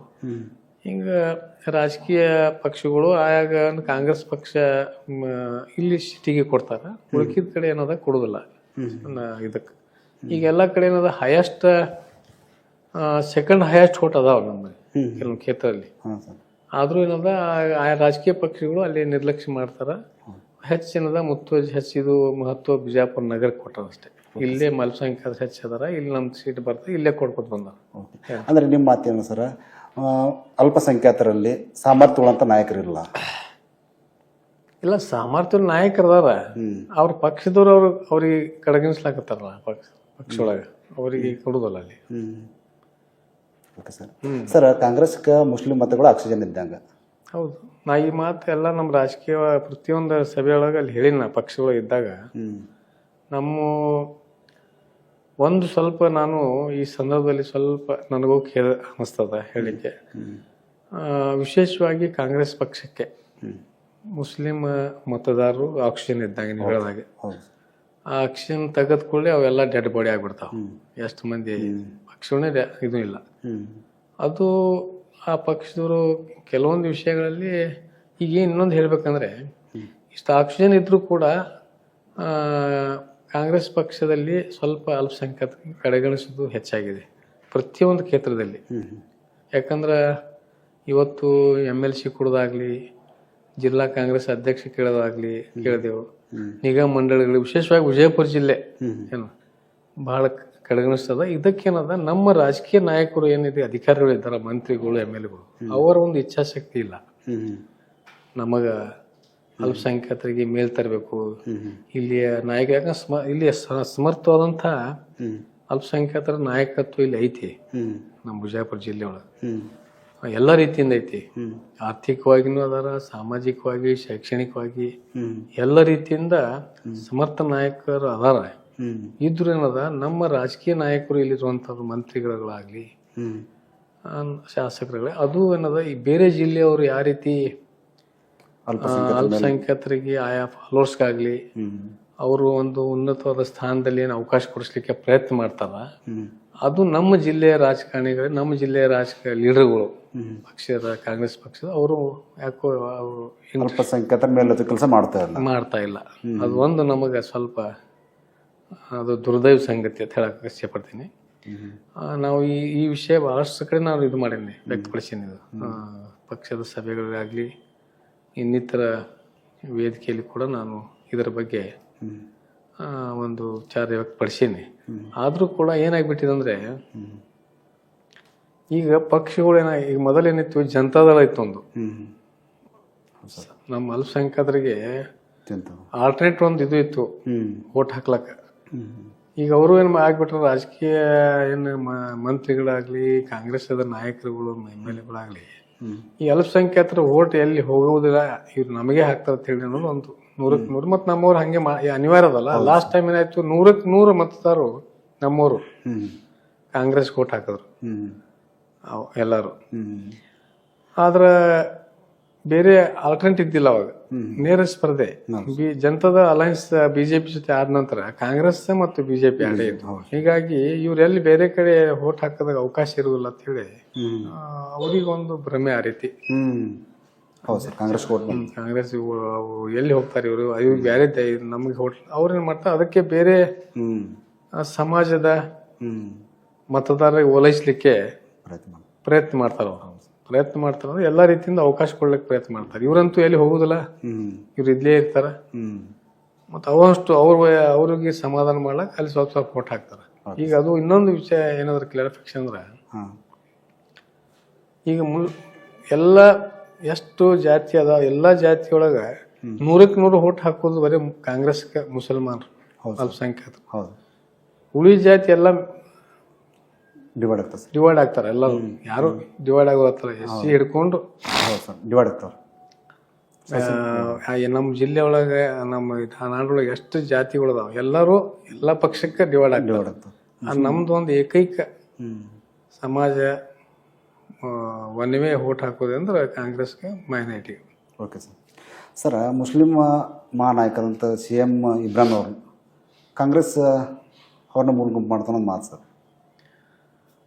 ಅಲ್ಲಿ ಅದು ಕೆಲವೊಂದು ಸಂದರ್ಭದಾಗ ಏನಾಗ್ಬಿಡತ್ತಂದ್ರ, ಅಲ್ಲಿ ನಮ್ಗೆ ಯಾಕಿದು ನೋವಾಗ್ತಂದ್ರ, ಒಳ್ಳೆಯ ನಾಯಕತ್ವ ಹೊಂದೋರಿಗೆ, ಯಾರು ಸಮಾಜದಲ್ಲಿ ರಾಜಕೀಯವಾಗಿ ಮುಂದೆ ಬೆಳೆಯುವಂಥ ಇದ್ದಾಗ ಅವರಿಗೆ ಸ್ವಲ್ಪ ಮೊದಲಿಂದ ಅದು ಸ್ವಲ್ಪ ಹಿನ್ನಡೆ ಪ್ರಯತ್ನ ಮಾಡುವಂಥದ್ದು ಮೊದಲಿಂದೇ ಬಂದದು. ಆ ರೀತಿ ಇಂಥ ಈಗ ಸದ್ಯಕ್ಕೆ ನಮಗೆ ಒಳ್ಳೆ ನಾಯಕರು ಇದ್ರು. ಮೊದಲು CM ಇಬ್ರಾಹಿಂ ಆಗಲಿ, ರೋಷನ್ ಬೇಗ್ ಅಂತ ಹೇಳಿದ್ರು, ಈಗ ತನ್ವೀರ್ ಶೇಟ್ ಅದಾರ ಮೈಸೂರಿಗೆ. ಇಂಥವ್ರಿಗೆ ಎಲ್ಲರಿಗೆ ಹಿನ್ನಡೆ ಮಾಡಿಬಿಟ್ರು, ಇದು ಮಾಡ್ತಾರೆ ಅಂತೇಳಿ. ಈ ರೀತಿ ಬಹಳಷ್ಟು ಕಡೆ ಯೋಗ್ಯ ಸಮರ್ಥಿದ್ದಂಥ ನಾಯಕತ್ವ ಈಗ ನಮ್ಮ ರಾಜ್ಯದಲ್ಲಿ ಅಲ್ಪಸಂಖ್ಯಾತರ ಬಗ್ಗೆ ಯಾರು ಮುಂದೆ ಬೆಳಿಲಕ್ಕೆ ಅವಕಾಶ ಮಾಡ್ತಾ ಇಲ್ಲ. ಈಗ ನಾವು ಏನತ್ತೀವಿ, ನಾವು ಈಗ ನೋಡ್ರಿ, ನಮ್ದು ಶೇರ್ 100ಕ್ಕೆ 100 ನಾವು ಕೊಟ್ಟಿರ್ತೀವಿ ಅಂದಾಗ ನಮ್ಗೆ ಎಷ್ಟು ನಮ್ಗೆ ಅದು ಎಲ್ಲರಿಗೆ ಕೊಡುವಷ್ಟಕ್ಕಿಂತ ನಮಗೆ ಕಡಿಮೆ ಬರ್ಲಾಗ್ತದೆ. ಎಲ್ಲ ಪ್ರತಿಯೊಂದು ರೇಷಿಯೋ ಒಳಗೆ, MLC ಒಳಗಾಗ್ಲಿ, ಮಂತ್ರಿಗಳಲ್ಲಿ ನೋಡ್ರಿ, ಪ್ರತಿಯೊಂದು ಯಾವುದೇ ಇದ್ರಾಗ ಬಂದಾಗ ಈಗ ಮಂತ್ರಿಗಳು ಖಾತೆ ಕೊಡಾಕ ಸಹಿತ ಒಂದು ವಕ್ಫ್, ಹಜ್, ಅಲ್ಪಸಂಖ್ಯಾತರ ಅಭಿವೃದ್ಧಿ ಇವೆರಡು ಬಿಟ್ರೆ ಬ್ಯಾರೆ ಕೊಡೋದಿಲ್ಲ. ಇನ್ನೂರಿಗೆ ಇತಿಹಾಸ ಇರ್ತದ. ಕಾಂಗ್ರೆಸ್ ಪಕ್ಷದವ್ರೆ ಉಳುಕಿದ್ ಬಿಡ್ರಿ, BJP ಪಕ್ಷದವರು ಇದ್ದಾಗ ಅವರು ಯಡಿಯೂರಪ್ಪ ಇದ್ದಾಗ ಅದು ಇಲ್ಲ, ಮುಮ್ತಾಜ್ ಅಲಿ ಖಾನ್ಗ MLC ಮಾಡಿ ತನ್ನ ಜೊತೆ ನಿಂದಿಸಿ ಅಂತ ಓದ್ ತಗೊಳಕ್ ಹಚ್ಚಿದ್ರು. ಅವ್ರು MLA ಇರ್ಲಾದ ಪರಿಸ್ಥಿತಿ ಒಳಗೆ ಈಗ ಏನಾಗ್ಬಿಟ್ಟದ, ಬರೇ ವಕ್ಫ್, ಹಜ್, ಅಲ್ಪಸಂಖ್ಯಾತ ಅಭಿವೃದ್ಧಿ ಭಾಳ ಆದ್ರೆ ಒಂದು ಯಾವ್ದಾರ ಒಂದು ಹೌಸಿಂಗ್ ಏನ್ ಅಟ್ಯಾಚ್ ಮಾಡಿಬಿಡ್ತದ, ಅದ್ರಾಗ ಏನೂ ಇರೋದಿಲ್ಲ. ಅಂದ್ರ ಅಲ್ಪಸಂಖ್ಯಾತರಿಗಾಗ್ಲಿ ಇಡೀ ಜನರಿಗೆ ಅನುಕೂಲ ಆಗುವಂಥದ್ದು ಇದು ಇರೋದಿಲ್ಲ. ಈಗ ಒಳ್ಳೆ ಖಾತೆ ಎಲ್ಲ ಹೋಮ್ ಆಗ್ಲಿ, ಕಂದಾಯದಾಗ್ಲಿ, ಇದು ಪವರ್ ಮಿನಿಸ್ಟ್ರಿ ಆಗ್ಲಿ, ನೀರಾವರಿ ಆಗ್ಲಿ, ರೆವೆನ್ಯೂ ಹೇಳಿದಾಗ ನೀವು, ಸಮಾಜ ಕಲ್ಯಾಣ, ಇಂಥವೇನು ದೊಡ್ಡ ದೊಡ್ಡ ಏನು ಖಾತೆ ಹಣಕಾಸು ಆಗ್ಲಿ, ಇಂಥ ದೊಡ್ಡ ಖಾತೆ 200ಗೆ ಕರ್ನಾಟಕದಲ್ಲಿ ಅಲ್ಪಸಂಖ್ಯಾತರಿಗೆ ಸಿಕ್ಕಿಲ್ಲ. ಇದು ಒಂದು ಸ್ವಲ್ಪ ಸಂಗೀತ. ಕರ್ನಾಟಕ ಸಲ ಜಿಲ್ಲೆ ಒಳಗೆ ಅಲ್ಪಸಂಖ್ಯಾತರ ಸಾಕಷ್ಟು ಪ್ರಭಾವಿ ಸಾಮರ್ಥ್ಯಗಳ ನಾಯಕರು ಅದಾರ.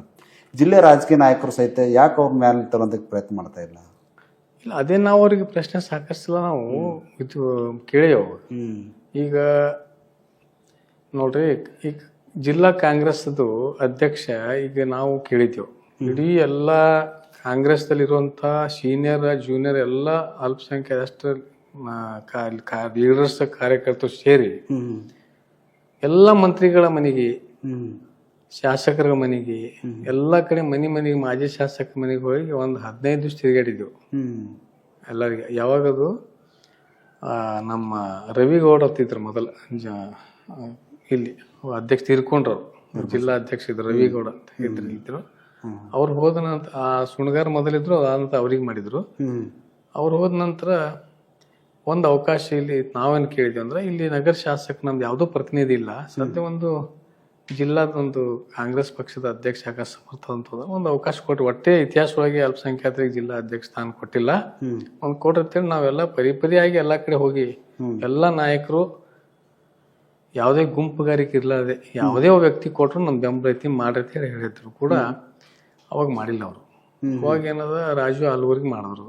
ನಮ್ದೇನ್ ಸಂತೋಷ ಅವ್ರಿಗೆ, ಯಾಕೆ ಮಾಡ್ಲತ್ತಂತಲ್ಲ, ಯಾಕಂದ್ರೆ ಅವರು ರಾಜಕೀಯ ನಾಯಕರು ಮಾಜಿ ಶಾಸಕರು 2 ಸಲ ಕೆಲಸ ಮಾಡ್ಯಾರ. ನಾವು ಮತ್ತೊಬ್ಬರಿಗೆ ಅವ್ರಿಗೆ ಯಾಕೆ ಮಾಡಿರುತ್ತಲ್ಲ, ಅವರು ಸಮರ್ಥರಿದ್ರೆ ಮಾಡಿರ್ಬೋದು, ಅದ್ರದ್ದು ವಿಷಯ ಅಲ್ಲ. ಆದ್ರೆ ಒಂದು ನಮ್ದೊಂದು ಏನು ಇದು ಇತ್ತಂದ್ರೆ ಬೇಡಿಕೆ, ಟೋಟಲ್ ಇತಿಹಾಸ ಇನ್ನೂವರೆಗೆ ಜಿಲ್ಲೆಯ ಅಧ್ಯಕ್ಷ ಕೊಟ್ಟಿಲ್ಲ, ಜಿಲ್ಲಾ ಅಧ್ಯಕ್ಷ ಕೊಡ್ರಿ ಅಂತ ಇದು ಮಾಡಿದ್ವಿ. ಅದು ಆದ ನಂತರ ಕೂಡ ಅವ್ರದ್ದು ಅವಧಿ ಇನ್ನೂ ಮುಂಚೆನೆ ಮಲ್ಲಿಕಾರ್ಜುನ ಲೋಣಿ ಅವ್ರಿಗೆ ಮಾಡಿದ್ರು. ಅವರು ಕಾಂಗ್ರೆಸ್ ಪಕ್ಷ ಮೊದಲಂತೂ ಪಕ್ಷದವ್ರು ಅಲ್ಲ, ಮೊದಲಿಂದೆ ಅವರು ಜನತಾದವರು ಇದ್ದವರು ಬಿಟ್ಟು ಬಂದು ಅವ್ರಿಗೆ ಕರೆಸಿ ಅವ್ರಿಗೆ ಜಿಲ್ಲಾ ನಮ್ದು ಅವ್ರ ಬಗ್ಗೆ ವಿರೋಧ ವ್ಯಕ್ತಪಡಿಸಲ್ಲ. ಯಾಕಂದ್ರೆ ಯಾರು ಸಮರ್ಥ ಇರ್ತಾರೆ, ಯಾಕಂದ್ರೆ ಸಿದ್ದರಾಮಯ್ಯ ಬಂದು ಸಿಎಂ ಆದ್ರು, ಅದರಲ್ಲ ಅದು ರಾಜಕೀಯವಾಗಿ ಒಂದು ಸಾಮರ್ಥ್ಯ ಐತಿ ಮಾಡಿರ್ತಾರ, ಅದ್ರ ಬಗ್ಗೆ ನಮ್ದು ಇದು ಅಲ್ಲ.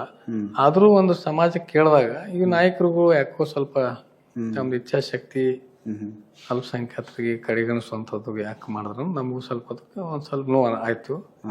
ಒಂದು ಅವಕಾಶ ಕೊಟ್ಟಿದ್ರ, ಯಾಕಂದ್ರೆ ನಮ್ಮಲ್ಲಿ ಎಲ್ಲ ರೀತಿಯಿಂದ ಕನ್ನಡದಲ್ಲಿ ಭಾಷಣ ಮಾಡೋರಾಗ್ಲಿ, ಪಕ್ಷದಲ್ಲಿ ಏನೇ ಸಮರ್ಥ ಅಂತ ಯಾವುದೇ ಎಷ್ಟೇ ದೊಡ್ಡ ವೇದಿಕೆ ಇರಲಿ, ಸಣ್ಣ ವೇದಿಕೆ ಇರಲಿ, ಸಂಘಟನೆಯಲ್ಲಿ ಚಾತುರ್ಯ ಇರೋರು, ಪ್ರತಿಯೊಬ್ಬರ ಅನುಭವದವರು, ಕನ್ನಡ ಭಾಷೆಯಲ್ಲಿ ಪರಿಣಿತರು ಮತ್ತು ಹಣಕಾಸಿನ ವ್ಯವಸ್ಥೆಯಲ್ಲಿ ಕೂಡ ತಮ್ಮದೇ ಆದಂಥ ಒಂದು ಸ್ವಂತ ಖರ್ಚು ಮಾಡಿ ಜಿಲ್ಲೆಯಲ್ಲಿ ಸಂಘಟನೆ ಮಾಡುವಂಥ ಸಾಮರ್ಥ್ಯವುಳ್ಳವರು ನಮ್ಮಲ್ಲಿ ಸಾಕಷ್ಟು ಜನ ಅದಾರ. ಆದರೂ ಕೂಡ ನಮ್ಮ ರಾಜಕೀಯ ಇಲ್ಲಿರುವಂಥ ನಾಯಕರು ನಿರ್ಲಕ್ಷ್ಯ ಮಾಡಿದ್ದು ಸ್ವಲ್ಪ ನಮಗೂ ಕೂಡ ನೋವಾಗಿದೆ. ಮತ್ತೆ ಯಾಕೆ ಸರ್ ಕಾಂಗ್ರೆಸ್ ಇಲ್ಲ, ಅದು ಈಗ ನಾ ಹೇಳಿದಲ್ಲ ಆಲ್ಟರ್ನೇಟ್ ಅದ್ರ ಬಗ್ಗೆ ಈಗ ಅನಿವಾರ್ಯ ಆಗಿಬಿಟ್ಟದ ನಮ್ಮ ಮಂದಿಗೆ, ನಮ್ಮ ಲೀಡರ್ಗಳಿಗಾಗಲಿ ನಮ್ಮ ಸಮಾಜಕ್ಕಾಗಲಿ ಅನಿವಾರ್ಯ ಆಗಿದೆ ಸರ್. ಯಾಕಂದ್ರೆ ಒಂದು ಆಲ್ಟರ್ನೇಟ್ ಅದಕ್ಕೆ ವೇ ಇಲ್ಲ. MC ಮುಲ್ಲಾ ಅವ್ರ ಸಾಮರ್ಥ್ಯ ಏನು ಸರ್?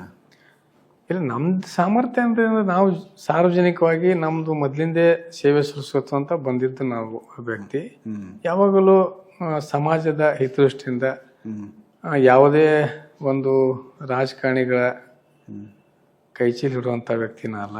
ಎಲ್ಲಿ ಹೋಗಿ ಅಲ್ಲಿ ಅವ್ರ ಬಾಗಿಲಿಗೆ ಗೇಟಿಗೆ ನಿಂತು ಚಾಪಲೂಸಿ ಮಾಡೋದು ಮತ್ತು ಹೋಗಿ ಓಪರಾಗಿ ಮಾಡೋದು, ಆ ವ್ಯಕ್ತಿ ಅದು ನನ್ನ ಬಳಿ ಮೊದಲಿಂದೇ ಬಂದಿಲ್ಲ.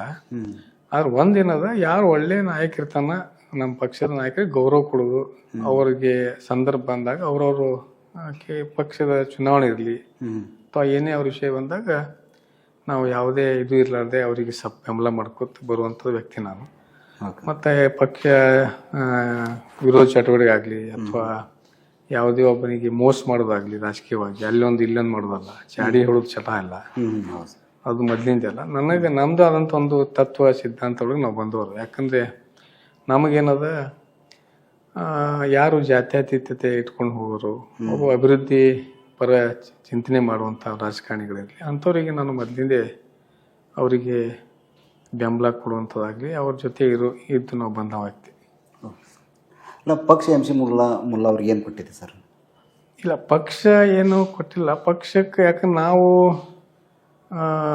ಒಂದು ಆಗಲೇ ಹೇಳಿದ್ದೆ ನಿಮಗೆ, ನಾನು ಪಕ್ಷದ ಲೀಡರ್ಶಿಪ್ಗೆ ನಾನು ಫಾಲೋ ಆಗಿ ಬಂದವ, ನಾನು ಪಕ್ಷಕ್ಕೆ ಫಾಲೋ ಆಗಿ ಬಂದಿಲ್ಲ. ಹೀಗಾಗಿ ನಾನು ಶಿವಾನಂದ ಪಾಟೀಲ್ ಅವ್ರ ಜೊತೆ ನನಗೆ ರಾಜಕೀಯ ಒಂದು ಒಡನಾಟ ಇರೋದ್ರಿಂದ ಪ್ರತಿಯೊಂದು ವಿಷಯದಲ್ಲಿ ಅವ್ರ ಜೊತೆ ನಾನು ಬಂದವ. ಅವರಿಗೆ ಬೆಂಬಲ ಕೊಡೋದಾಗ್ಲಿ ಅವರ ಮಾರ್ಗದರ್ಶನದಲ್ಲಿ ನಾನು ಬಂದಿದ್ದರಿಂದ ಪ್ರತಿಯೊಂದಲ್ಲಿ ಈಗ ಪಕ್ಷ ಬಹಳಷ್ಟು ಜನ ಕಾರ್ಯ ಮಾಡಿರ್ತಾರಲ್ಲಿ. ಈಗ ಪಕ್ಷದಲ್ಲಿ ಹಲವಾರು ಸಾವಿರಾರು ಕಾರ್ಯಕರ್ತರು ನಾಯಕರಿದ್ದಾಗ ನಾನು ಅವ್ರ ಜೊತೆ ನಾನು ಒಬ್ಬ ಕಾರ್ಯಕರ್ತ. ಶಿವಾನಂದ ಪಾಟೀಲ್ ಸಾಹೇಬ್ರು ಮನಸ್ಸು ಮಾಡಿದ್ರೆ ತಾವು ಎಮ್ ಎಲ್ ಆಗ್ಬೋದಲ್ಲ ಸರ್? ಇಲ್ಲ, ಈಗ ಏನಾಗ್ಬಿಟ್ಟಿದೆ ಅಂದ್ರೆ ಇಲ್ಲಿ ಬಿಜಾಪುರ ಜಿಲ್ಲೆಯ ರಾಜಕೀಯ ನಿಮಗೆ ಗುರ್ತೈತಿ ಏನಾಗ್ಯದ ಅಂದ್ರೆ, ಶಿವಾನಂದ ಪಾಟೀಲ್ ಅವರು ಮನಸ್ಸು ಮಾಡಿದ್ರೆ ಇನ್ನೊಬ್ಬ ನಾಯಕರು ಮನಸ್ಸು ಮಾಡ್ಬೇಕಾಗ್ತದ. ಏನು ಒಬ್ಬ ನಮ್ಮ ದೊಡ್ಡ ಏನಿದೆ ಒಂದು ಜಿಲ್ಲೆಯ ದುರಂತ ಏನಂದ್ರೆ, ಜಿಲ್ಲೆಯ ದುರಂತ ಮತ್ತು ಕಾರ್ಯಕರ್ತರು ದುರಂತ ಕೂಡ ಹೌದು. ಯಾಕಂದ್ರೆ ಇವು ದೊಡ್ಡ ಲೀಡರ್ಗಳ ಜಗಳೊಳಗ ಏನು ಈ ಸಫರ್ ಆಗ್ಲಕತ್ತಾರ ಕಾರ್ಯಕರ್ತರು. ಈ ಸಫರ್ ಆಗಿದ್ರಿಂದ ನಮ್ಮಂತ ರಾಜಕಾರಣಿಗಳ ನಮ್ಮಂತ ಕಾರ್ಯಕರ್ತರದ್ದು ರಾಜಕೀಯ ಭವಿಷ್ಯ ಇಲ್ಲಿ ಹಾಳಾಗತ್ತದ. ಅದರದಿಂದ ಏನದ ಇಂಥ ಅವಕಾಶ ನಮಗ ಸಿಗೋದು ಸ್ವಲ್ಪ ಕಷ್ಟ ಆಗತ್ತ. ಈ ರಾಜಕೀಯ ನಾಯಕರು ಒಬ್ರು ನಮಗ್ ಬೆಂಬಲ ಮಾಡಿದ್ರೆ ಇನ್ನೊಬ್ರು ವಿರೋಧ ಮಾಡ್ತಾರ, ಇನ್ನೊಬ್ರು ಬೆಂಬಲ ಮಾಡಿದ್ರೆ ಇನ್ನೊಬ್ರು. ಈ ರೀತಿ ಇಲ್ಲಿ ರಾಜಕಾರಣಿಗಳ ದೊಡ್ಡ ನಾಯಕರುಗಳ ಒಂದು ಒಮ್ಮತ್ತು ಇರ್ಲಾರ್ದಕ್ಕ ಅವ್ರ ಜಗಳ ಇರೋದ್ರಿಂದ ಈ ನಮ್ಮಂಥವ್ರಿಗೆ ಭಾಳ ಸ್ವಲ್ಪ ಹಿನ್ನಡೆ ಆಗ್ಲಾಗ್ತದ. ಜಿಲ್ಲೆ ರಾಜಕೀಯದಲ್ಲಿ ಸರ್ ಹೊಂದಾಣಿಕೆ ನಡೀತದೆ ಅನ್ನೋ ಒಂದು ಮಾತು ಕೇಳಿ ಬರ್ತಾ ಇದೆ. ಅದು ವಿಜಯಪುರ ಜಿಲ್ಲೆಯ ರಾಜಕೀಯ ಮೊದಲಿಂದೇ, ಅದು ಈಗಿಂದಲ್ಲ. ಇದು ನಮ್ಮ ವಿಜಯಪುರ ಜಿಲ್ಲೆಯ ಒಂದು ಏನು ಗುಣ ಐತಿ ಏನು ಗೊತ್ತಿಲ್ಲ, ರಾಜಕೀಯ ಈಗಿಂದಲ್ಲ, ಅದು ಏನು ಭಾಳ ವರ್ಷದಿಂದ ಬಂದಿದೆ ಅದು. ಅವಾಗ ಮೊದಲ ಗುರಡ್ಡಿ ದಿವಂಗತ ಎಸ್.ಎಂ. ಗುರಡ್ಡಿ ಅವರು ಮತ್ತು ದಿವಂಗತ ಬಿ.ಕೆ. ಗುಡ್ದಿನ್ ಅವರಿದ್ರು. ನಮ್ಮ ದಿವಂಗತ ಬಿ.ಎಂ. ಪಾಟೀಲ್ ಅವರಿದ್ರು, ಎಂ.ಬಿ. ಪಾಟೀಲ್ ಅವ್ರ ತಂದೆಯವರಿದ್ರು. ಈಗ ಅವಾಗೂ ಕೂಡ ಏನದ, ಅವಾಗಿನ ನನ್ನ ರಾಜಕೀಯ ನಾ ತಿಳುವಳಿಕೆ ಬಂದಿದ್ರೆ ನೋಡ್ತಾ ಬಂದೀನಿ. ಇಲ್ಲಿ ಯಾವ ಥರದ್ದು ಒಟ್ಟು ಏನದ ಹೊಂದಾಣಿಕೆ ರಾಜಕೀಯ ಮತ್ತು ಪರಸ್ಪರ ಒಬ್ಬರಿಗೊಬ್ಬರಿಗೆ ಪ್ರತಿಯೊಂದು ಪಕ್ಷದಲ್ಲಿ, ಒಂದೇ ಪಕ್ಷದಲ್ಲಿ ಅರ್ಥದ ಎಲ್ಲ BJPಯಲ್ಲೂ ಅದೇ ಹಣಿಬಾರಿದೆ, ಕಾಂಗ್ರೆಸ್ದಲ್ಲಿ ಕೂಡ ಅದೇ ಹಣಿಬಾರಿದೆ. ಹೀಗಾಗಿ ಇದರಿಂದ ಏನಾಗತ್ತ ಅಂದ್ರೆ ಜಿಲ್ಲೆಗೆ ಹಿನ್ನಡೆ ಆಗ್ಲತ್ತ ಅಭಿವೃದ್ಧಿ ದೃಷ್ಟಿಯಿಂದ. ಯಾಕಂದ್ರೆ ಎಲ್ಲರೂ ಒಕ್ಕಟ್ಟಾಗಿ ಕೆಲಸ ಮಾಡಿದ್ರ ಅವಾಗ ಪೂಜ್ಯ ಶ್ರೀ ಸಿದ್ದೇಶ್ವರ ಸ್ವಾಮೀಜಿಯವರು ಎಲ್ಲ ರಾಜಕೀಯ ನಾಯಕರಿಗೆ ಅವರು ಕರೆಸಿ ಹೇಳಿದ್ರು, ನೀವು ರಾಜಕೀಯವಾಗಿ ಏನಾದರೂ ನಿಮ್ಮ ವೈಮನಸ್ಸಿದ್ರು ಕೂಡ ಎಲ್ಲರೂ ಕೂಡಿದ್ರೆ ಮಾತ್ರ ವಿಜಯಪುರ ಜಿಲ್ಲೆ ಅಭಿವೃದ್ಧಿ ಆಗ್ಲಿಕ್ಕೆ ಸಾಧ್ಯ ಆಗ್ತದೆ.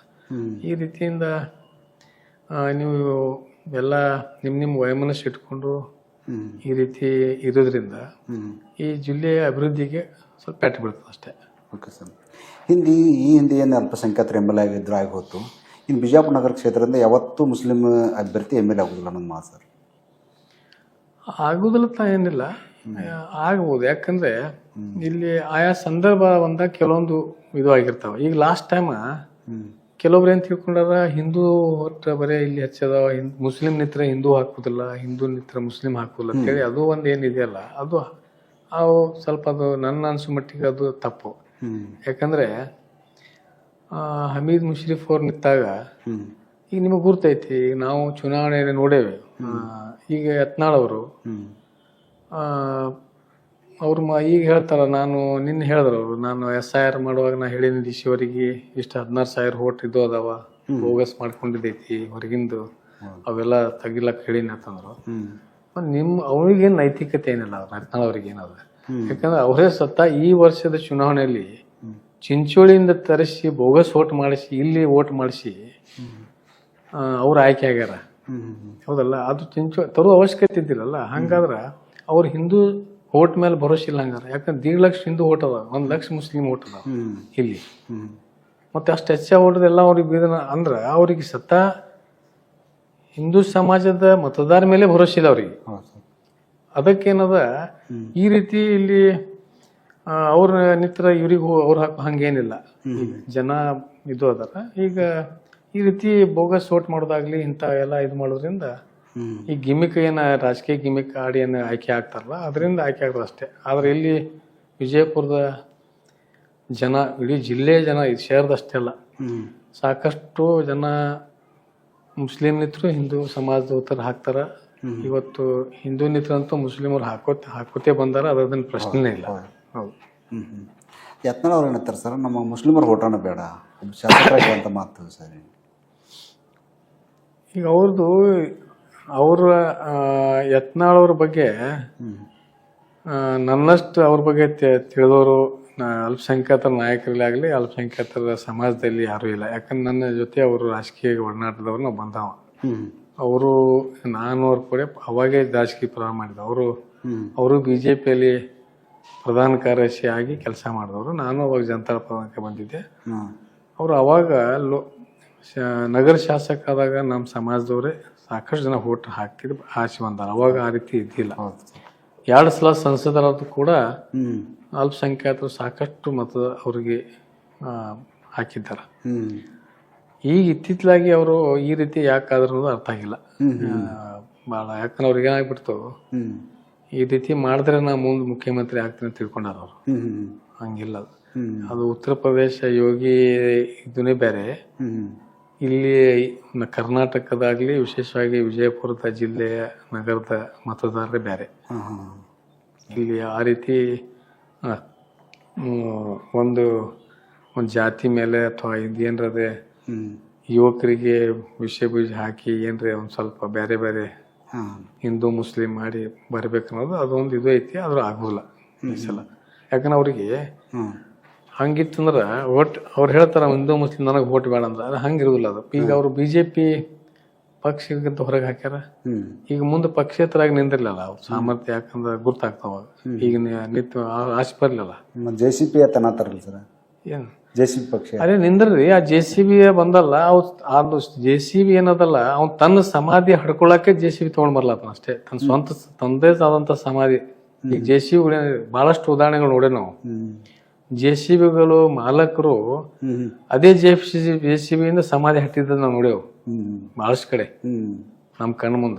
ಆ JCB ಮಾಲಕನ್ ಇರ್ತಾನಲ್ಲ, ಸತ್ಕೊಳೆ ಅದೇ JCB ಯೂಸ್ ಮಾಡ್ಯಾರ ಅವನಿಗೆ ಒಳಗ ಸಮಾಧಿ ಮಾಡ್ಲಕ್ಕ. ಅದು ಪರಿಸ್ಥಿತಿ ರಾಜಕೀಯವಾಗಿ ಒಂದು ಆಗ್ತದೆ ಹೇಳಿ ನನ್ನ ಅನಿಸಿಕೆ ಐತಿ. ನಗರದಲ್ಲಿ ಮುಸ್ಲಿಂ ವಾರ್ಡ್ಗಳು ಅಭಿವೃದ್ಧಿ ಆಗಿಲ್ಲ, ಅದಕ್ಕೆ ಅನುದಾನ ಕೊಡ್ತಾ ಇಲ್ಲ ಸ್ಥಳೀಯ ಶಾಸಕರು. ಅದೇ ಈಗ ಅದನ್ನ ನಾನು ಅದಕ್ಕೆ ಒಂದು ಹೇಳ್ಬೇಕತ್ತೆ ಅದನ್ನ ಯಾಕೆ ವಿಚಾರ ಮಾಡಿದ್ದೆ. ಯಾಕೆ ಈಗ ಏನಾಗಿದೆ ಅಂದ್ರೆ, ನೀವು ನಮ್ಮ ಅಲ್ಪಸಂಖ್ಯಾತರ ವಿಜಯಪುರ ನಗರದ ಓಣಿಗಳಲ್ಲಿ ಬಡಾವಣೆಗಳಿಗೆ ಹೋದ್ರ ನೋಡ್ಬೋದು, ಎಲ್ಲ ನರಕ್ಕಿಂತ ಹತ್ತಾಗ್ಬಿಟ್ಟದ ಇದು ಪರಿಸ್ಥಿತಿ ಇವತ್ತು.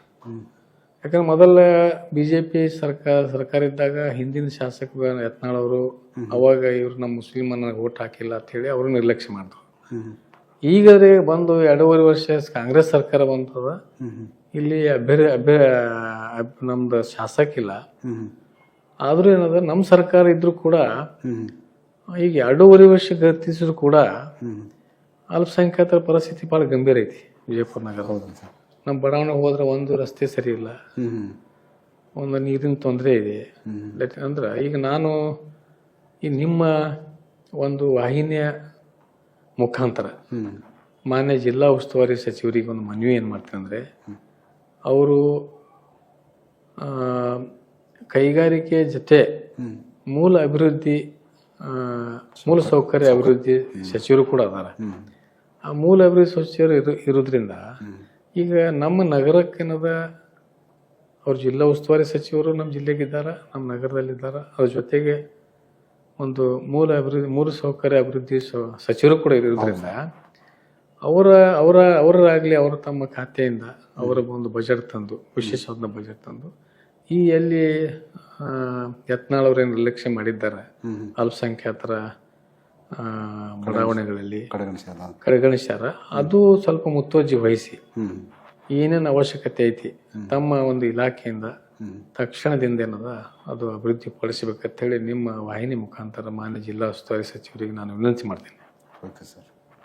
ಸರ್, ಮೊನ್ನೆ CM ಅವ್ರು ಬಂದ ಕಾರ್ಯಕ್ರಮದಲ್ಲಿ ಯತ್ನಾಳವ್ರದ್ದು ಜೋಶ್ ಭಾಳ ಜೋರ್ ಇತ್ತಲ್ರಿ? ಅದೇ ನಮಗೆ ವಿಚಿತ್ರ ಆಗಿಬಿಟ್ಟದ. ಯಾಕೆ ನಾನು ಕೂಡ ಕಾಂಗ್ರೆಸ್ ನಾಯಕರ ಸೋಷಿಯಲ್ ಮೀಡಿಯಾದಲ್ಲಿ ನನಗೂ ಕೂಡ ಹಾಕಿ ನಾನು ಅದ್ರ ಬಗ್ಗೆ ಇದು ವ್ಯಕ್ತಪಡಿಸಿದ್ದೀನಿ ನಾನು. ಯಾಕಂದ್ರೆ ಅದು ನನಗೆ ಸತ ನಾವೊಬ್ಬ ಕಾಂಗ್ರೆಸ್ದಲ್ಲಿ ಇರೋದ್ರಿಂದ ಇದು ಆ ಕಾರ್ಯಕ್ರಮ ನೋಡಿದಾಗ ಇದು ಕಾರ್ಯಕ್ರಮ ಯಾರ್ದು ಅನ್ನೋದೇ ನನಗೆ ಅರ್ಥ ಆಗಿಲ್ಲ. ಇದು ಯಾರು ಸಂಘಟನೆ ಮಾಡ್ರು, ಯಾರು ಜನ ಯಾರು ಬಂದ್ರು, ಏನದು ನನಗೆ ಅರ್ಥ ಆಗಿಲ್ಲ. ಅದು ಹಿಂಗಾಗಿ ಬಹಳಷ್ಟು ಈಗ ಇಡೀ ರಾಜ್ಯದಲ್ಲಿ ಅದು ಚರ್ಚೆಗೆ ಆಸ್ಪದ ಆಗ್ಬಿಟ್ಟದ. ಅದು ಯಾಕೆ ಈ ರೀತಿ ಆಯ್ತು ಅನ್ನೋದೇ ಯಾರಿಗೂ ನಮಗೆ ತಿಳಿಲಾರ್ದಂಗೆ ಆಗ್ಬಿಟ್ಟದ. ಈ ರೀತಿ ಪರಿಸ್ಥಿತಿ ಈಗೇನಾಯ್ತು. ಮತ್ತೆ ಯತ್ನಾಳ್ ಅವರ ಭಾಷಣ ಆಗಲಿ, ಹ್ಮ್ ಹ್ಮ್ ಒಬ್ಬ ಶಾಸಕ, ಒಬ್ಬ ಜವಾಬ್ದಾರಿ, ಒಬ್ಬ ಹಿರಿಯ ರಾಜಕಾರಣಿ ಆಗಿ ಹ್ಮ್ ಹ್ಮ್ ವೇದಿಕೆ ಮೇಲೆ ಯಾವ ರೀತಿ ಮಾತಾಡಬೇಕು ಅಂದ್ರೆ ಒಂದು ಪ್ರೋಟೋಕಾಲ್ ಪ್ರಕಾರವೇ ಅವ್ರ ಹೆಸರ ಉಪಮುಖ್ಯಮಂತ್ರಿಗಳು ಈ ಥರ ಸಚಿವರು ಇದಾರ ಅಲ್ಲಿ ವೇದಿಕೆ ಮೇಲೆ. ಹ್ಮ್ ಏನು ಆ ರೀತಿ ಎಲ್ಲರಿಗೂ ಒಂದು ಹೆಸರು ತಗೊಂಡ್ರು. ಹ್ಮ್ ಅಲ್ಲಿ ಏನು ಗುರುತಾಗ್ತಂದ್ರ ಹ್ಮ್ ಇವರು ಈ ರೀತಿ ಒಂದು ಅಲ್ಲಿನೂ ಕೂಡ ಒಂದು ವೈರತ್ವ ವ್ಯಕ್ತಪಡಿಸಿದ್ರು. ಜಿಲ್ಲಾ ಉಸ್ತುವಾರಿ ಹೆಸರು ಅವರ ಹೆಸರು ತೊಗೊಂಡ್ರಿ, ಇನ್ನೊಬ್ಬರ ಹೆಸರು ಈಗ ಇನ್ನೊಬ್ರು ಅಂದ್ರೆ ಟೋಟಲ್ ಅಲ್ಲಿ ಪ್ರೋಟೋಕಾಲ್ ಪ್ರಕಾರ ಉಪಮುಖ್ಯಮಂತ್ರಿ ಬಂದಾರ. ಮುಖ್ಯಮಂತ್ರಿ ಉಪಮುಖ್ಯಮಂತ್ರಿ ಬಂದಾರ. ನಮ್ಮ ಜಿಲ್ಲೆಗೆ ಬಂದ ತನ್ನ ಯಾರೇ ಒಬ್ಬ ವೈರಿ ಬಂದ್ರು ಕೂಡ ಇವತ್ತ ಮನಿತನ ಬಂದ್ರ ವೆಲ್ಕಮ್ ಮಾಡೋದು ಒಂದು ಧರ್ಮ. ಅದು ಈ ರೀತಿ ಹಲವಾರು ಜಿಲ್ಲೆಯ ಬೇರೆ ಬೇರೆ ಕ್ಷೇತ್ರದ ಹಿರಿಯ ರಾಜಕಾರಣಿಗಳು ಅಲ್ಲಿ ರಾಮಲಿಂಗ ರೆಡ್ಡಿ ಅವರು ಬಂದಿದ್ದಾರೆ, ಇನ್ನಿತರ ಬೇಸು ನಮ್ಮ ಮಹಾದೇವಪ್ಪ ಬಂದಿದ್ದಾರೆ. ಅಂದ್ರೆ ಇದರಿಂದ ಏನ್ ಅನಿಸ್ತಂದ್ರ ಇವರ ರಾಜಕೀಯ ಎಷ್ಟು ಪ್ರಬುದ್ಧತೆ ಇವ ಎಷ್ಟು ಅದಾರ ಅನ್ನೋದು ಇದ್ರ ಮೇಲೆ ಇವ ಗುರುತಾಗ್ತದ. ಬೇರೆ ಜಿಲ್ಲೆಯ ಜನ ಬಂದು ನಿನ್ನ ಮನೆಗೆ ಅವ್ರ ಅಂದ್ರೆ ಬಿಜಾಪುರ ನಗರ ಅಂತ ತಮ್ಮ ಮತಕ್ಷೇತ್ರ ಅನ್ಕ ಅವರೆಲ್ಲ ಹೆಸರು ತಗೊಂಡು ಅವ್ರಿಗೆ ಗೌರವ ಕೊಡುವುದು ಒಂದು ಧರ್ಮ ಯತ್ನಾಳ್ ಅವ್ರು. ಈ ರೀತಿ ಮಾಡೋದ್ರಿಂದ ಏನ್ ಜನರಿಗೆ ಏನ್ ಸಂದೇಶ ಹೋಗ್ತದ, ಸಾಕಷ್ಟು ಚರ್ಚೆಗೆ ಆಸ್ಪದ ಆಗ್ಯದ. ಈಗ ಅದೇ ಡಿ ಕೆ ಶಿವಕುಮಾರ್ ನೋಡಿದ್ರು, ಅವ್ರಿಗೆ ರಾಜಕೀಯ ವೈರತ್ವ ಇರಬಹುದು, ಆದ್ರೆ ಎಷ್ಟು ಇದು ಇದ್ರು ಕೂಡ ಅವ್ರು ಪ್ರತಿಯೊಬ್ಬರದ ಹೆಸರು ತಗೊಂಡ್ರು. ಶಿವಾನಂದ ಪಾಟೀಲ್ ಅವ್ರ ಹೆಸರು ತಗೊಂಡ್ರು, ಎಂ ಬಿ ಪಾಟೀಲ್ ಅವ್ರ ಹೆಸರು ತಗೊಂಡ್ರು. ಈ ರೀತಿ ಮಾಡೋದ್ರಿಂದ ಈ ಚಿಲ್ಲಕ ರಾಜಕೀಯ ತರ ಇರಕ ಈ ರೀತಿ ಮಾಡೋದ್ರಿಂದ ವ್ಯಕ್ತಿತ್ವ ಘನತೆಗೆ ಅವ್ರಿಗೆ ಇದು ಅಲ್ಲ. ಅದು ಒಬ್ಬ ಕೇಂದ್ರ ಮಂತ್ರಿ ಆದವರು, ಅಲ್ಲೆಲ್ಲ ಹಿರಿಯ ರಾಜಕಾರಣಿಗಳು ಹಿರಿಯ ನಾಡಿನ ಬೇರೆ ಬೇರೆ ಜಿಲ್ಲೆ ಬಂದಿರ್ತಾರೆ, ಅವ್ರಿಗೆ ಗೌರವ ನಮ್ಮ ಕರ್ತವ್ಯ ಒಬ್ಬ ನಗರ ಶಾಸಕ. ಅದು ನಾನು ಕೂಡ ಖಂಡಿಸ್ತೀನಿ ಆ ವಿಷಯಕ್ಕೆ. ಸರ್ ಸ್ಥಳೀಯ ಕ್ಷೇತ್ರ ಏನಾದ್ರೂ 2 ವರ್ಷದಾಗ ಅಭಿವೃದ್ಧಿ ಕಂಡೈತೆ, ಬರೋ ಮಾತಿನ ಅಬ್ಬರನ ಐತೆ ಸರ್. ಏನೀಗ 2 ವರ್ಷದಿಂತಂತೂ ಹೇಳ್ಕೊತೇ ಬಂದಿದ್ದದ. ಈಗ ನೋಡೋಣ, ನಾವು ಕೂಡ ಎಲ್ಲ ನಮ್ದು ಮೊನ್ನೆ ನಾವು ವಿಚಾರ ಮಾಡಿದ್ದೇವೆ, ಎಲ್ಲ ಅಲ್ಪಸಂಖ್ಯಾತರ ಕಾಂಗ್ರೆಸ್ ಅಲ್ಲಿ ಇರುವಂತ ನಾಯಕರು ಒಂದ್ ಕಡೆ ಸೇರಿ, ಯಾಕಂದ್ರೆ ಜನ ನಮಗ್ ಓದಾಡಕತ್ತಾರ. ನೀವು ಈ ಒಂದು ಆಡಳಿತ ಪಕ್ಷದಲ್ಲಿ ಇದ್ದು ಅಲ್ಲಿ ರಾಜಕೀಯ ನಾಯಕರು ಮಂತ್ರಿಗಳು ಸಮೀಪ ಇರ್ತೀರಿ, ಈ ನಮ್ಮ ಗೋಳನ್ನು ಅವ್ರಿಗೆ ಯಾಕೆ ನೀವು ಹೇಳೋದಿಲ್ಲ, ಈ ಪರಿಸ್ಥಿತಿ ಯಾಕಂದ್ರೆ ನೀವು ಯಾಕೆ ಮತ್ತೆ ಅದರಲ್ಲಿ ಇರ್ತೀರಿ, ಅವ್ರ ಜೊತೆ ಯಾಕೆ ಹೋಗ್ತೀರಿ, ಅಲ್ಲಿ ಜಯಕಾರ ಹಾಕೋತ ಯಾಕೆ ತಿರುಗಾಡ್ತೀರಿ ಅವ್ರ ಮನೆ ಅಂತ ಹೇಳಿ ನಮ್ಮ ಜನ ನಮಗ್ ಹೋಗ್ಲಕತ್ತಾರ ಅಲ್ಲಿ. ನಿಜ ಸರ್. ಏನು ಈಗ ಅದಕ್ಕೆ ನಾವು ಈಗ ಕೆಲವೊಬ್ರು ಏನ್ ಮಾಡತ್ತಾರ ಅಂದ್ರ ಅಲ್ಲಿ ಹೋದ್ ಹೇಳಿದ್ರೆ ನಮ್ದು ಏನಾಗ್ತದೇನು, ನನಗ್ ಹುದ್ದೆ ಸಿಗ್ತದೇನು, ನಾನು ರಾಜಕೀಯವಾಗಿ ಏನು ಹಿನ್ನಡೆ ಆಗ್ತದೇನು, ಅವ್ರೇನತ್ತಾರ ಇವ್ರತ್ತಾರ, ಅದು ಮನೋಭಾವ ಇಟ್ಕೊಂಡು ಇವತ್ತು ನಮ್ಮ ಸಮಾಜಕ್ಕೆ ಏನದ ಅನ್ಯಾಯ ಆಗ್ಲಾಗ್ತದ. ಸಮಾಜಕ್ಕೆ ಅನ್ಯಾಯ ಮಂತ್ರಿಗಳಿಂದ ಬೇರೆ ರಾಜಕಾರಣಿಗಳಿಂದ ಅಲ್ಲ, ಯತ್ನಾಳ್ ಅವರಿಂದ ಅಲ್ಲ ಹೇಳಕ್ ಹೋಗಲ್ಲ. ಯಾಕಂದ್ರೆ ಅವನು ಯತ್ನಾಳ್ ಹೊಟ್ಟೆ ನಾವು ಹಾಕಿಲ್ಲ ಅಂದ್ರೆ ಅವನಿಗೆ ಏನದ, ನಾವು ಕೇಳಕ್ ಅವ್ರಿಗೆ ಏನ್ ನೈತಿಕತೆ ನಮಗೆ ಅಭಿವೃದ್ಧಿ ಮಾಡಿಲ್ಲ. ಶಾಸಕ ಇದ್ರು ಸಹಿತ ರಾಜಕೀಯವಾಗಿ ಉಳಿದು ಕಾಮನ್ ಆಗಿರ್ತಾವ, ಎಲ್ಲ ಮಾಡಿರ್ತಾರ ಜನರು. ಅದು ವಿಶೇಷವಾದ ಆ ಮುಸ್ಲಿಂ ಕ್ಷೇತ್ರದಲ್ಲಿ ಇರುವಂತದ್ದು ಕಾಳಜಿ ಇರುವುದಿಲ್ಲ. ಈಗ ನಾವೇನಂತ ನಮ್ಮ ಜವಾಬ್ದಾರಿ ಅದ, ನಾವು ಅಲ್ಪಸಂಖ್ಯಾತರ ನಾಯಕರದೇವಲ್ಲ ಕಾಂಗ್ರೆಸ್ ಪಕ್ಷದಲ್ಲಿ, ಇಲ್ಲಿ ನಮ್ಮ ಜವಾಬ್ದಾರಿ ಐತಿ. ನಾವು ಹೋಗಿ ಅಲ್ಲಿ ನಮ್ಮ ಜಿಲ್ಲಾ ಉಸ್ತುವಾರಿ ಮಂತ್ರಿಗಳಿಗೆ, ನಮ್ಮ ಮಂತ್ರಿಗಳಿಗೆ ಹೇಳಬೇಕು, ಮುಖ್ಯಮಂತ್ರಿ ಬಂದಾಗ ಹೇಳಬೇಕು, ಇಲ್ಲಿ ಈ ರೀತಿ ನಮ್ದು ಅಭಿವೃದ್ಧಿ ಮಾಡ್ಬೇಕಾಗದ, ಮಾಡ್ಬೇಕಲ್ಲ. ಈಗ ನೋಡಿ, ಅಲ್ಪಸಂಖ್ಯಾತರ ವಿಶೇಷ ಅನುದಾನ 2-3 ಸಲ ಸಾಕಷ್ಟು ಸಲ ತಗೊಂಡ್ ಬಂದ್ರು ಸಹಿತ ಹೆಸರು ಅಲ್ಪಸಂಖ್ಯಾತರ ಅನುದಾನ ಅಂದ್ರೆ ಮೈನಾರಿಟಿ ಫಂಡ್, ಸಪರೇಟ್ ಮೈನಾರಿಟಿ ಇಲಾಖೆಯಿಂದ ಫಂಡ್ ಅದು ತಂದು ಬೇರೆ ಕಡೆ ಉಪಯೋಗ ಮಾಡಿಬಿಡೋದು. ಈ ರೀತಿ ಆಗ್ಬಿಟ್ಟ. ಅದ್ರ ಕೇಳೋರು ಹೇಳೋರು ಯಾರು ಇಲ್ಲ. ಅಲ್ಪಸಂಖ್ಯಾತರ ಸ್ಥಿತಿ ಏನ್ ಸರ್? ಇನ್ನೊಂದು ಏನಾಗಿತ್ತು ಅಂದ್ರೆ, ಈಗ ಟೂರಿಸಂ ಡಿಪಾರ್ಟ್ಮೆಂಟ್ ಸಾಕಷ್ಟು ಇದು ಐತಿ, ಗ್ರಾಂಟ್ ಐತಿ. ನಮ್ಮ ಮಾನ್ಯ ಜಿಲ್ಲಾ ಉಸ್ತುವಾರಿ ಸಚಿವರಿಗೆ ಮತ್ತೊಮ್ಮೆ ನಾನು ಏನು ವಿನಂತಿ ಮಾಡ್ತೀನಿ ಅಂದ್ರೆ, ಈಗ ಟೂರಿಸಂ ಇಲಾಖೆಯಿಂದ ಸಾಕಷ್ಟು ಅನುದಾನ ಬರಬೇಕಾಗದ, ತಗೊಂಡು ಉಪಯೋಗಿಸ್ಬೇಕು. ಯಾಕಂದ್ರೆ ಇಲ್ಲಿ ವಿಶ್ವಾದ್ಯಂತ ಸ್ಮಾರಕಗಳು, ವಿಶ್ವ ಪ್ರಸಿದ್ಧ ಸ್ಮಾರಕಗಳು ಅದಾರ ಇಲ್ಲಿ. ಗೋಲ್ ಗುಂಬಜ್ ಆಗ್ಲಿ, ಇಮಾಮ್ ಮಸೀದ್, ಹುಲಿ ಬುರ್ಜ, ಇಬ್ರಾಹಿಂ ರೋಜಾ, ಇಡೀ ವಿಶ್ವದಿಂದ ಇಲ್ಲಿ ಬಂದು ಜನ ನೋಡ್ಲಿಕ್ಕೆ ಬರ್ತಾರ. ಅದಕ್ಕಿದ್ದು ಈಗ ನೋಡ್ರಿ, ಮೊದಲ ಫಾರಿನರ್ಸ್ ಎಷ್ಟು ಬರ್ತಿದ್ರು ಬಿಜಾಪುರ, ಇಲ್ಲಿ ಎಲ್ರಿ ಕಾಣಿಸ್ತಾರ. ಇಲ್ಲಿ ಆದೇಶ ಹೋಟೆಲ್ ಫುಲ್ ಇರ್ತಿತ್ತು, ಆ ಹೋಟೆಲ್ ಬಂದ ರೋಡ್ ಮೇಲೆ ಎಲ್ಲಾರು ಫಾರಿನರ್ಸ್ ಸಾಕಷ್ಟು ಕಾಣಿಸ್ತಿದ್ರು ಬಿಜಾಪುರ ನಗರ ಒಳಗೆ. ಈಗ ಅದೇ ಬಾದಾಮಿ ಪಟ್ಟದಕಲ್ ಎಲ್ಲ ಕಡೆ ಅಲ್ಲಿ ಸಾಕಷ್ಟು ಜನ ಫಾರಿನರ್ಸ್ ಬರ್ತಾರ. ಇಲ್ಲಿ ಯಾಕೆ ಬರೋರು ಅಂದ್ರೆ ಇಲ್ಲಿ ಮೂಲ ಸೌಕರ್ಯ ಏನೂ ಇಲ್ಲ. ಈಗ ಮೊದಲು ವಿಮಾನ ನಿಲ್ದ ಇದ್ದಿಲ್ಲ ಅಂದ್ರೂ ಬರ್ತಿದ್ರು ಅವ್ರು ಯಾವಾಗ ಫಾರಿನರ್ಸ್. ಈಗ ಇಲ್ಲಿದೆಲ್ಲ ಇದನ್ನ ನೋಡಿ ವಾತಾವರಣ ನೋಡಿ, ಯಾಕಂದ್ರೆ ಸ್ಮಾರಕಗಳಿಗೆ ಇಲ್ಲಿ ಸಂಪರ್ಕ ರಸ್ತೆನೇ ಇಲ್ಲ ಇಲ್ಲಿ. ಈಗ ಮೊದಲು ಹೆಂಗ್ ಮಾಡ್ತಿದ್ರು ಅಂದ್ರೆ ಗೋಲ್ ಗುಂಬದಿಂದ ಸೀದಾ ಜುಮಾ ಮಸೀದ್ ಬರ್ತಿದ್ರು. ಜುಮಾ ಮಸೀದ್ ಮೆಹತರ್ ಮಾಲ, ತಾಸ್ಬೋಡಿ, ಬಾರಾಕಮಾನ, ಇಬ್ರಾಹಿಂ ರೋಜಾ, ಈ ರೀತಿ ಒಂದು ಇದೇನೇ ಸರ್ ಜಿಲ್ಲೆ ಒಳಗ್ರಿ ಗೋಳಗುಮ್ಮಟ್ ಮುಸ್ಲಿಮ್, ಬಾರಾಕಮಾನ್ ಮುಸ್ಲಿಮ್ ಈ ರೀತಿಯಾಗಿ ಅಭಿವೃದ್ಧಿ ಆಗತ್ತಿಲ್ಲ ಅಥವಾ ಹೆಂಗ್ ಸರ್? ಇಲ್ಲ ಅದೇನಿಲ್ಲ, ಅದು ಇಚ್ಛಾಶಕ್ತಿ ಇಲ್ಲ ಅಷ್ಟೇ. ರಾಜಕಾರಣಿಗಳಿಗೆ ಇಚ್ಛಾಶಕ್ತಿ ಇಲ್ಲ, ಕೊರತೆಯಿಂದ ಈ ರೀತಿ ಆಗ್ಲಾಗ್ತದ. ಅದಕ್ಕೇನು ಅದು ಇದು ಬಂದಿಲ್ಲ. ಈಗೇನದ ಇಲ್ಲಿ ಸಂಪರ್ಕ ರಸ್ತೆನೇ ಇಲ್ಲ ಅವ್ರಿಗೆ ಹೋಗ್ಲಕ್ಕ. ಮೊದಲು ಸೀದಾ ಬಂದ್ಬಿಡ್ತಿದ್ರು. ಈ ಗೋಲ್ ಮಜಿನ ಒಳಗ್ ಸೀದಾ ಇಲ್ಲಿ ಬಂದ್ಬಿಟ್ರ ಅಂದ್ರೆ ನಿಮ್ಗೆ ಗುರ್ತಾಗ ನೀವು ಹೋಗಿ ನೋಡ್ಬಾರ್ರಿ ಏನದ ಪರಿಸ್ಥಿತಿ ಅಂದ್ರೆ. ಆ ಫಾರಿನರ್ಸ್ ಸಂಜಿತನ ಟ್ರಂಕ್ ಮುರ್ಕೊಂಡು ನಾವು ಅಲ್ಲಿ ಹೋಟೆಲ್ ಒಳಗೆ ಮುಕ್ಕೋಬೇಕಾಗ್ತಾವ. ಮತ್ತೆ ಇಲ್ಲೇ ಆರಾಮ್ ತಪ್ಪಿ ಆಮೇಲೆ ಅವ್ರು ಬಂದು ಕರ್ಕೊಂಡು ಹೋಗೋದ್ ಪರಿಸ್ಥಿತಿ ಬರ್ತದ ಇಲ್ಲಿ. ನೀವೆಲ್ಲ ಸಮಸ್ಯೆಗಳನ್ನು ಸಚಿವರು ಹೇಳ್ಕೊಬೇಕಲ್ಲ? ಇಲ್ಲ, ಅದೇ ನಾವು ಈಗ ಅವ್ರು ಮಾಡ್ತಾರ, ಅವ್ರ ಮೇಲೆ ವಿಶ್ವಾಸ ಐತಿ ಅಂತೇಳಿ ನಾವು ಇದು ಮಾಡಿದ್ವಿ. ಆದ್ರೂ ಕೂಡ ಏನದ ಅವ್ರ ಗಮನಕ್ಕೆ ತರುವಂತ ಕೆಲಸ ನಾವು ಮಾಡ್ಬೇಕಾಗದ. ಈಗ ನಾವು ಲೀಡರ್ಸ್ ಮಾಡೋದಿಲ್ಲ, ಅದಕ್ಕೆ ಅದೇ ಒಂದಿದ್ದು. ಈಗ ನಾವು ಅದೇ ವಿಚಾರ ಮಾಡಿದ್ವಿ. ಇಷ್ಟೆಲ್ಲ ಪರಿಸ್ಥಿತಿ 2.5 ವರ್ಷ ಗತಿಸಿದ್ರು ಸರ್ಕಾರ ನಮ್ದು. ಈಗ ಇಂಥ ನಮ್ಮ ಸರ್ಕಾರ ಅದ್ರಾಗೇನದ ವಿರೋಧ ಪಕ್ಷದವರು ಇದು ಮುಸ್ಲಿಂ ಸರ್ಕಾರ, ಅಲ್ಪಸಂಖ್ಯಾತರ ಸರ್ಕಾರ ಅಂತ ಹೇಳ್ತಾರ. ಆದ್ರೆ ಅಲ್ಪಸಂಖ್ಯಾತ ಸರ್ಕಾರ ಅಷ್ಟೇ ಹೆಸರಿಗೆ ಅಷ್ಟೇ ಐತದು. ಆದ್ರೆ ಕಾಂಗ್ರೆಸ್ ಸರ್ಕಾರದಿಂದ ಎಷ್ಟು ನಾವು ಏನು ಅಪೇಕ್ಷೆ ಇಟ್ಕೊಂಡಿದ್ದೇವೆ ಅಷ್ಟು ನಮಗೆ ಸಮಾಧಾನಕರ ಕೆಲಸ ಆಗಲಿ ಅಲ್ಪಸಂಖ್ಯಾತರಿಗೆ ಆಗಿಲ್ಲ. ಪ್ರತಿಯೊಂದು ವಿಷಯದಲ್ಲಿ ಇವತ್ತು ಅಭಿವೃದ್ಧಿ ವಿಷಯದಲ್ಲಿ ಆಗಲಿ, ಈ ರಾಜಕೀಯ ಸ್ಥಾನಮಾನದ ವಿಷಯಗಳಲ್ಲಾಗಲಿ ಇಂಥ ಬಹಳಷ್ಟು ವಿಚಾರಗಳು ಸ್ವಲ್ಪ ಕಡೆಗಣಿಸಿದ್ದು ಉದಾಹರಣೆಗಳು ಅದಾವ. ಸರ್, ನಿಮ್ಮೆಲ್ಲ ಬೆಳವಣಿಗೆ ಸಚಿವ ಶಿವಾನಂದ ಪಾಟೀಲ್ ಅವರು ಸಪೋರ್ಟ್ ಅಂತ ಹೇಳ್ತಾ ಇದ್ದಾರೆ. ಸಚಿವ ಶಿವಾನಂದ ಪಾಟೀಲ್ ಅವರ ಯಾವ ಗುಣಗಳು ತಮಗೆ ಅಚ್ಚುಮೆಚ್ಚು ಸರ್? ಅವ್ರದ್ದೇನದ ಒಂದು ನೇರ ನುಡಿ, ಒಂದು ರಾಜಕೀಯ ಒಬ್ಬ ನಾಯಕ. ಬಹಳಷ್ಟು ನಾವು ರಾಜಕಾರಣಿಗಳಿಗೆ ನೋಡ್ತಿರ್ತೇವೆ, ಸ್ವಲ್ಪ ಪಾಲಿಸಿನೇ ಹೆಚ್ಚಿರ್ತದ. ಮುಂದೆ ಬಂದ ಕೂಡಲೇ ಹೆಗಲ ಮೇಲೆ ಕೈ ಹಾಕೋದು, ಪಾಲಿಸಿ ಮಾಡೋದು, ಬರ್ರಿ ಕೊಡೋದು, ಬರೀ ಕೆಲಸ ಏನಿಲ್ಲ. ಬರೇ ಅವ್ರಿಗೆ ಏನದ ಇದು ಮಾಡಿ ಹೆಗಲ ಮೇಲೆ ಕೈ ಹಾಕಿ ಮಾತಾಡಿಸಿ ಕಳಿಸುವಂತ ನಾಯಕರುಗಳು ನೋಡೇವ್ ನಾವು ನಮ್ಮಲ್ಲಿ. ಆದ್ರೆ ಶಿವಾನಂದ ಪಾಟೀಲ್ ಅವ್ರದ್ದು ಏನಂದ್ರೆ ಒಬ್ಬ ಜಾತ್ಯತೀತ ಒಬ್ಬ ನಾಯಕ.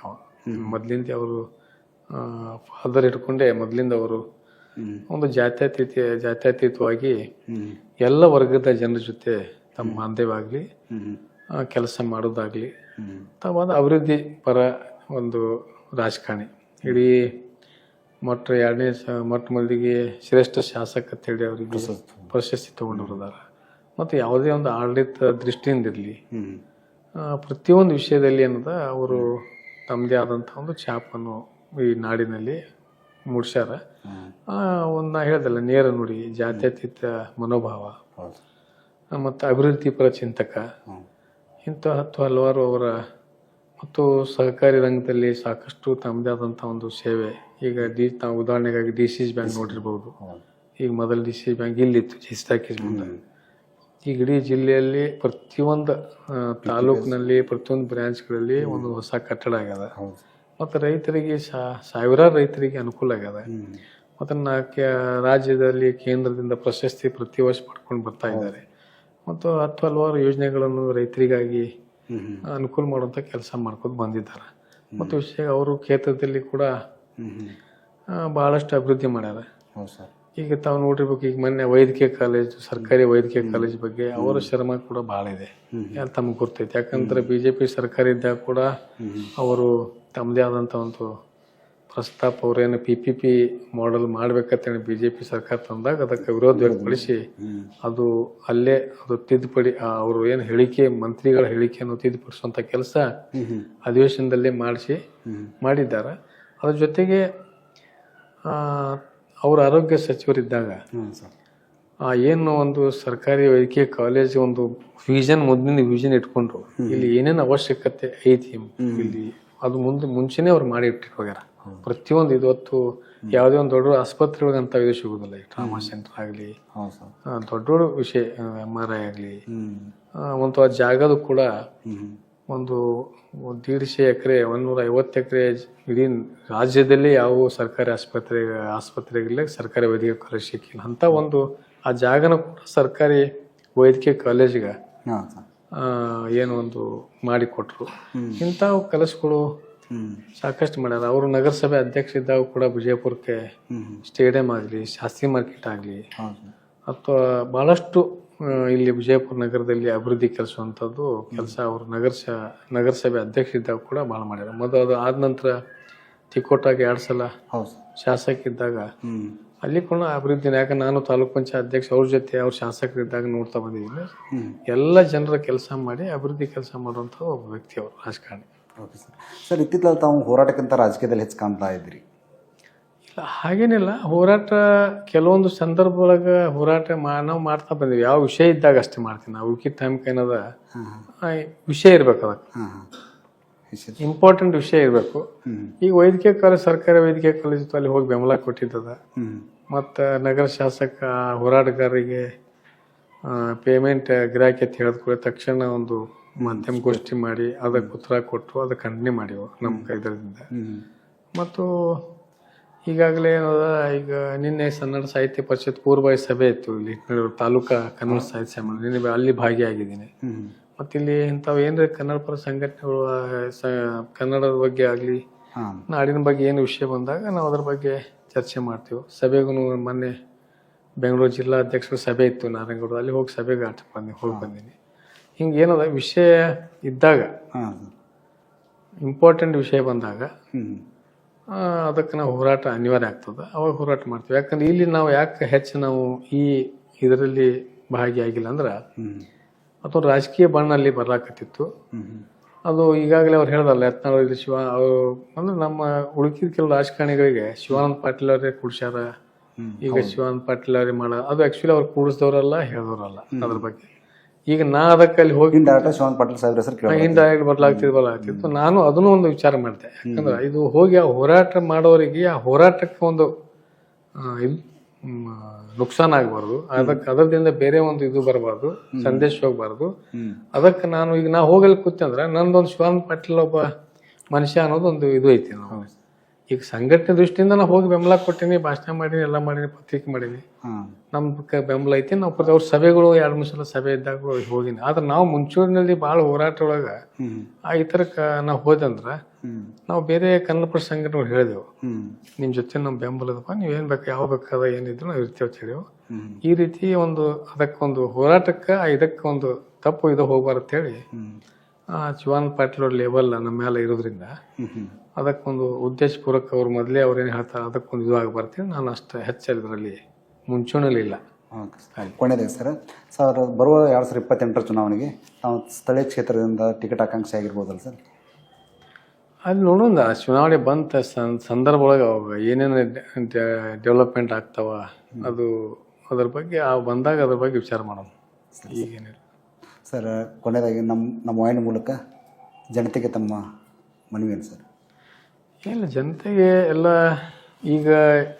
ಈಗಿನ ರಾಜಕಾರಣಿಗಳು, ವಿಶೇಷವಾಗಿ ನನ್ನ ಯುವಕರ ಮಿತ್ರರಲ್ಲಿ ನಂದು ವಿನಂತಿ ಏನಂದರೆ, ಇಂಥವು ಏನು ಸವಾರತೆ ಕೆಡಿಸುವಂಥದ್ದು ಏನು ರಾಜಕಾರಣಿಗಳು ಇವತ್ತು ಯುವಕರಲ್ಲಿ ಒಂದು ತಪ್ಪು ಸಂದೇಶ ಮೂಡಿಸೋದು, ಯಾರದರೆ ಮಹಾಪುರುಷರ ಇತಿಹಾಸ ತಪ್ಪು ಹೇಳೋದು, ಶಿವಾಜಿ ಬಗ್ಗೆ ತಪ್ಪು ಹೇಳೋದು, ಆದಿಲ್ ಶಾ ಬಗ್ಗೆ ತಪ್ಪು ಹೇಳೋದು, ಟಿಪ್ಪು ಸುಲ್ತಾನ್ ಬಗ್ಗೆ ತಪ್ಪು ಹೇಳಿಸಿ, ಈ ರೀತಿ ಏನಾದರೂ ಒಂದು ಯುವಕರಲ್ಲಿ ಏನದ ತಮ್ಮ ಕುರ್ಚಿಗಾಗಿ, ತಮ್ಮ ಜಯಕಾರ ಹಾಕೊಳಕ್ಕ, ತಮ್ಮದೇ ರಾಜಕೀಯ ಒಂದು ಬೇಳೆ ಬಯಸ್ಕೊಳಕ್ಕ ಈ ರೀತಿ ಕೆಲವೊಂದು ಯುವಕರಿಗೆ ತಪ್ಪು ಸಂದೇಶ ಕೊಡ್ಲಾಕತ್ತಾರ. ಅದಕ್ಕಾಗಿ ಯುವಕರು ವಿಶೇಷವಾಗಿ ನನ್ನ ವಿನಂತಿ ಐತಿ, ತಮ್ಮ ಒಂದು ಭವಿಷ್ಯದ ಬಗ್ಗೆ ಚಿಂತನೆ ಮಾಡಬೇಕು, ಶಿಕ್ಷಣ ಕಡೆ ಹೆಚ್ಚು ಒತ್ತು ಕೊಡಬೇಕು, ಮತ್ತು ಈ ಸವರತೆ ಕೆಡಿಸುವಲ್ಲಿ ಇದರಲ್ಲಿ ಭಾಗವಹಿಸೋದು ಕಡಿಮೆ ಆಗಬೇಕು. ಯಾಕಂದ್ರೆ ಇದರಿಂದ ಏನಾಗ್ತದೆ ಅಂದ್ರೆ ರಾಜಕಾರಣಿಗಳಿಗೆ ಲಾಭ ಆಗ್ತದ, ಆದ್ರೆ ಯುವಕರಲ್ಲಿ ಇದರಲ್ಲಿ ಏನಾಗ್ತದೆ, ವಿದ್ಯಾರ್ಥಿಗಳು ಯುವಕರು ಇದರಿಂದ ನುಕ್ಸಾನ್ ಆಗ್ತವ ಅವ್ರಿಗೆ. ಯಾಕಂದ್ರೆ ಅವ್ರಿಗೇನು ರಾಜಕೀಯ ಗುರುತಿರೋದಿಲ್ಲ, ಅವರೊಂದು ಪ್ಲೇನ್ ಪೇಪರ್ ಇದ್ದಂಗೆ ಹುಡುಗರು ಯುವಕರು. ಅವ್ರು ಏನಾಗ್ತದೆ ಆಮೇಲೆ ಎಲ್ಲರೇ ಹೋಗಿ ಗಲಾಟೆ ಒಳಗೆ ಸೇರಿಸ್ಕೊಳ್ಳೋದು ಅದು ಇಂಥ ಇದರಲ್ಲಿ ಹೋದ್ರಿಂದ ತಂದೆ ತಾಯಿಯವರು ಒಂದು ಆ ಮಕ್ಕಳ ಒಳ್ಳೆಯ ಒಂದು ಉಜ್ವಲ ಭವಿಷ್ಯ ಒಂದು ಕನಸು ಕಂಡಿರ್ತಾರೆ. ಇಂಥ ರಾಜಕಾರಣಿಗಳ ಮಾತು ಕೇಳಿ ತಪ್ಪು ದಾರಿಗೆ ಬಂದು ತಮ್ಮ ಭವಿಷ್ಯನ ಹಾಳು ಮಾಡ್ಕೋಬಾರ ಅಂತ ಹೇಳಿ ಈ ಸಂದರ್ಭ ಹೇಳ್ತೀನಿ. ಅದ್ರ ಜೊತೆಗೆ ಎಲ್ಲ ಸೌಹಾರ್ದತೆಯಲ್ಲಿ ಹೆಚ್ಚು ಮಾತು ಕೊಡಬೇಕು ಮತ್ತು ತಮ್ಮದೇ ಆದಂಥ ಒಂದು ಏನು ಭವಿಷ್ಯದ ಬಗ್ಗೆ ಹೆಚ್ಚು ಒತ್ತು ಕೊಟ್ಟು ವಿಶೇಷವಾಗಿ ತಮ್ಮ ಶಿಕ್ಷಣ ಮುಂದಿನ ನಮ್ಮ ಭವಿಷ್ಯದ ಬಗ್ಗೆ ವಿಚಾರ ಮಾಡ್ಕೊಂಡು ಜೀವನ ನಡೆಸ್ಬೇಕಂತೇಳಿ ಹೆಚ್ಚು ಮಾಡ್ತೇನೆ. ವೀಕ್ಷಕರೇ, ಇಲ್ಲಿವರೆಗೂ ನಮ್ಮ ಜೊತೆಗೆ ಮಾತನಾಡಿದಂಥ ಜಿಲ್ಲಾ ಸಹಕಾರಿ ಯೂನಿಯನ್ ಬ್ಯಾಂಕಿನ ಅಧ್ಯಕ್ಷರಾದಂಥ MC ಮುಲ್ಲಾ ಸಾಹೇಬರು ತಮ್ಮ ಬಾಲ್ಯ ಹಾಗೂ ತಮ್ಮ ಹೋರಾಟ, ತಮ್ಮ ರಾಜಕೀಯ ಕ್ಷೇತ್ರದ ಅಭಿವೃದ್ಧಿ ಬಗ್ಗೆ ಸಮಗ್ರವಾಗಿ ನಮ್ಮ FM ವಾಹಿನಿ ಕಾರ್ಯಕ್ರಮದಲ್ಲಿ ಮಾತನಾಡೋದಕ್ಕೆ ನಮ್ಮ ವಾಹಿನಿ ಬಳಗದಿಂದ ತಮಗೆ ಧನ್ಯವಾದಗಳು ಸರ್. ನಮಸ್ಕಾರ, ಧನ್ಯವಾದ.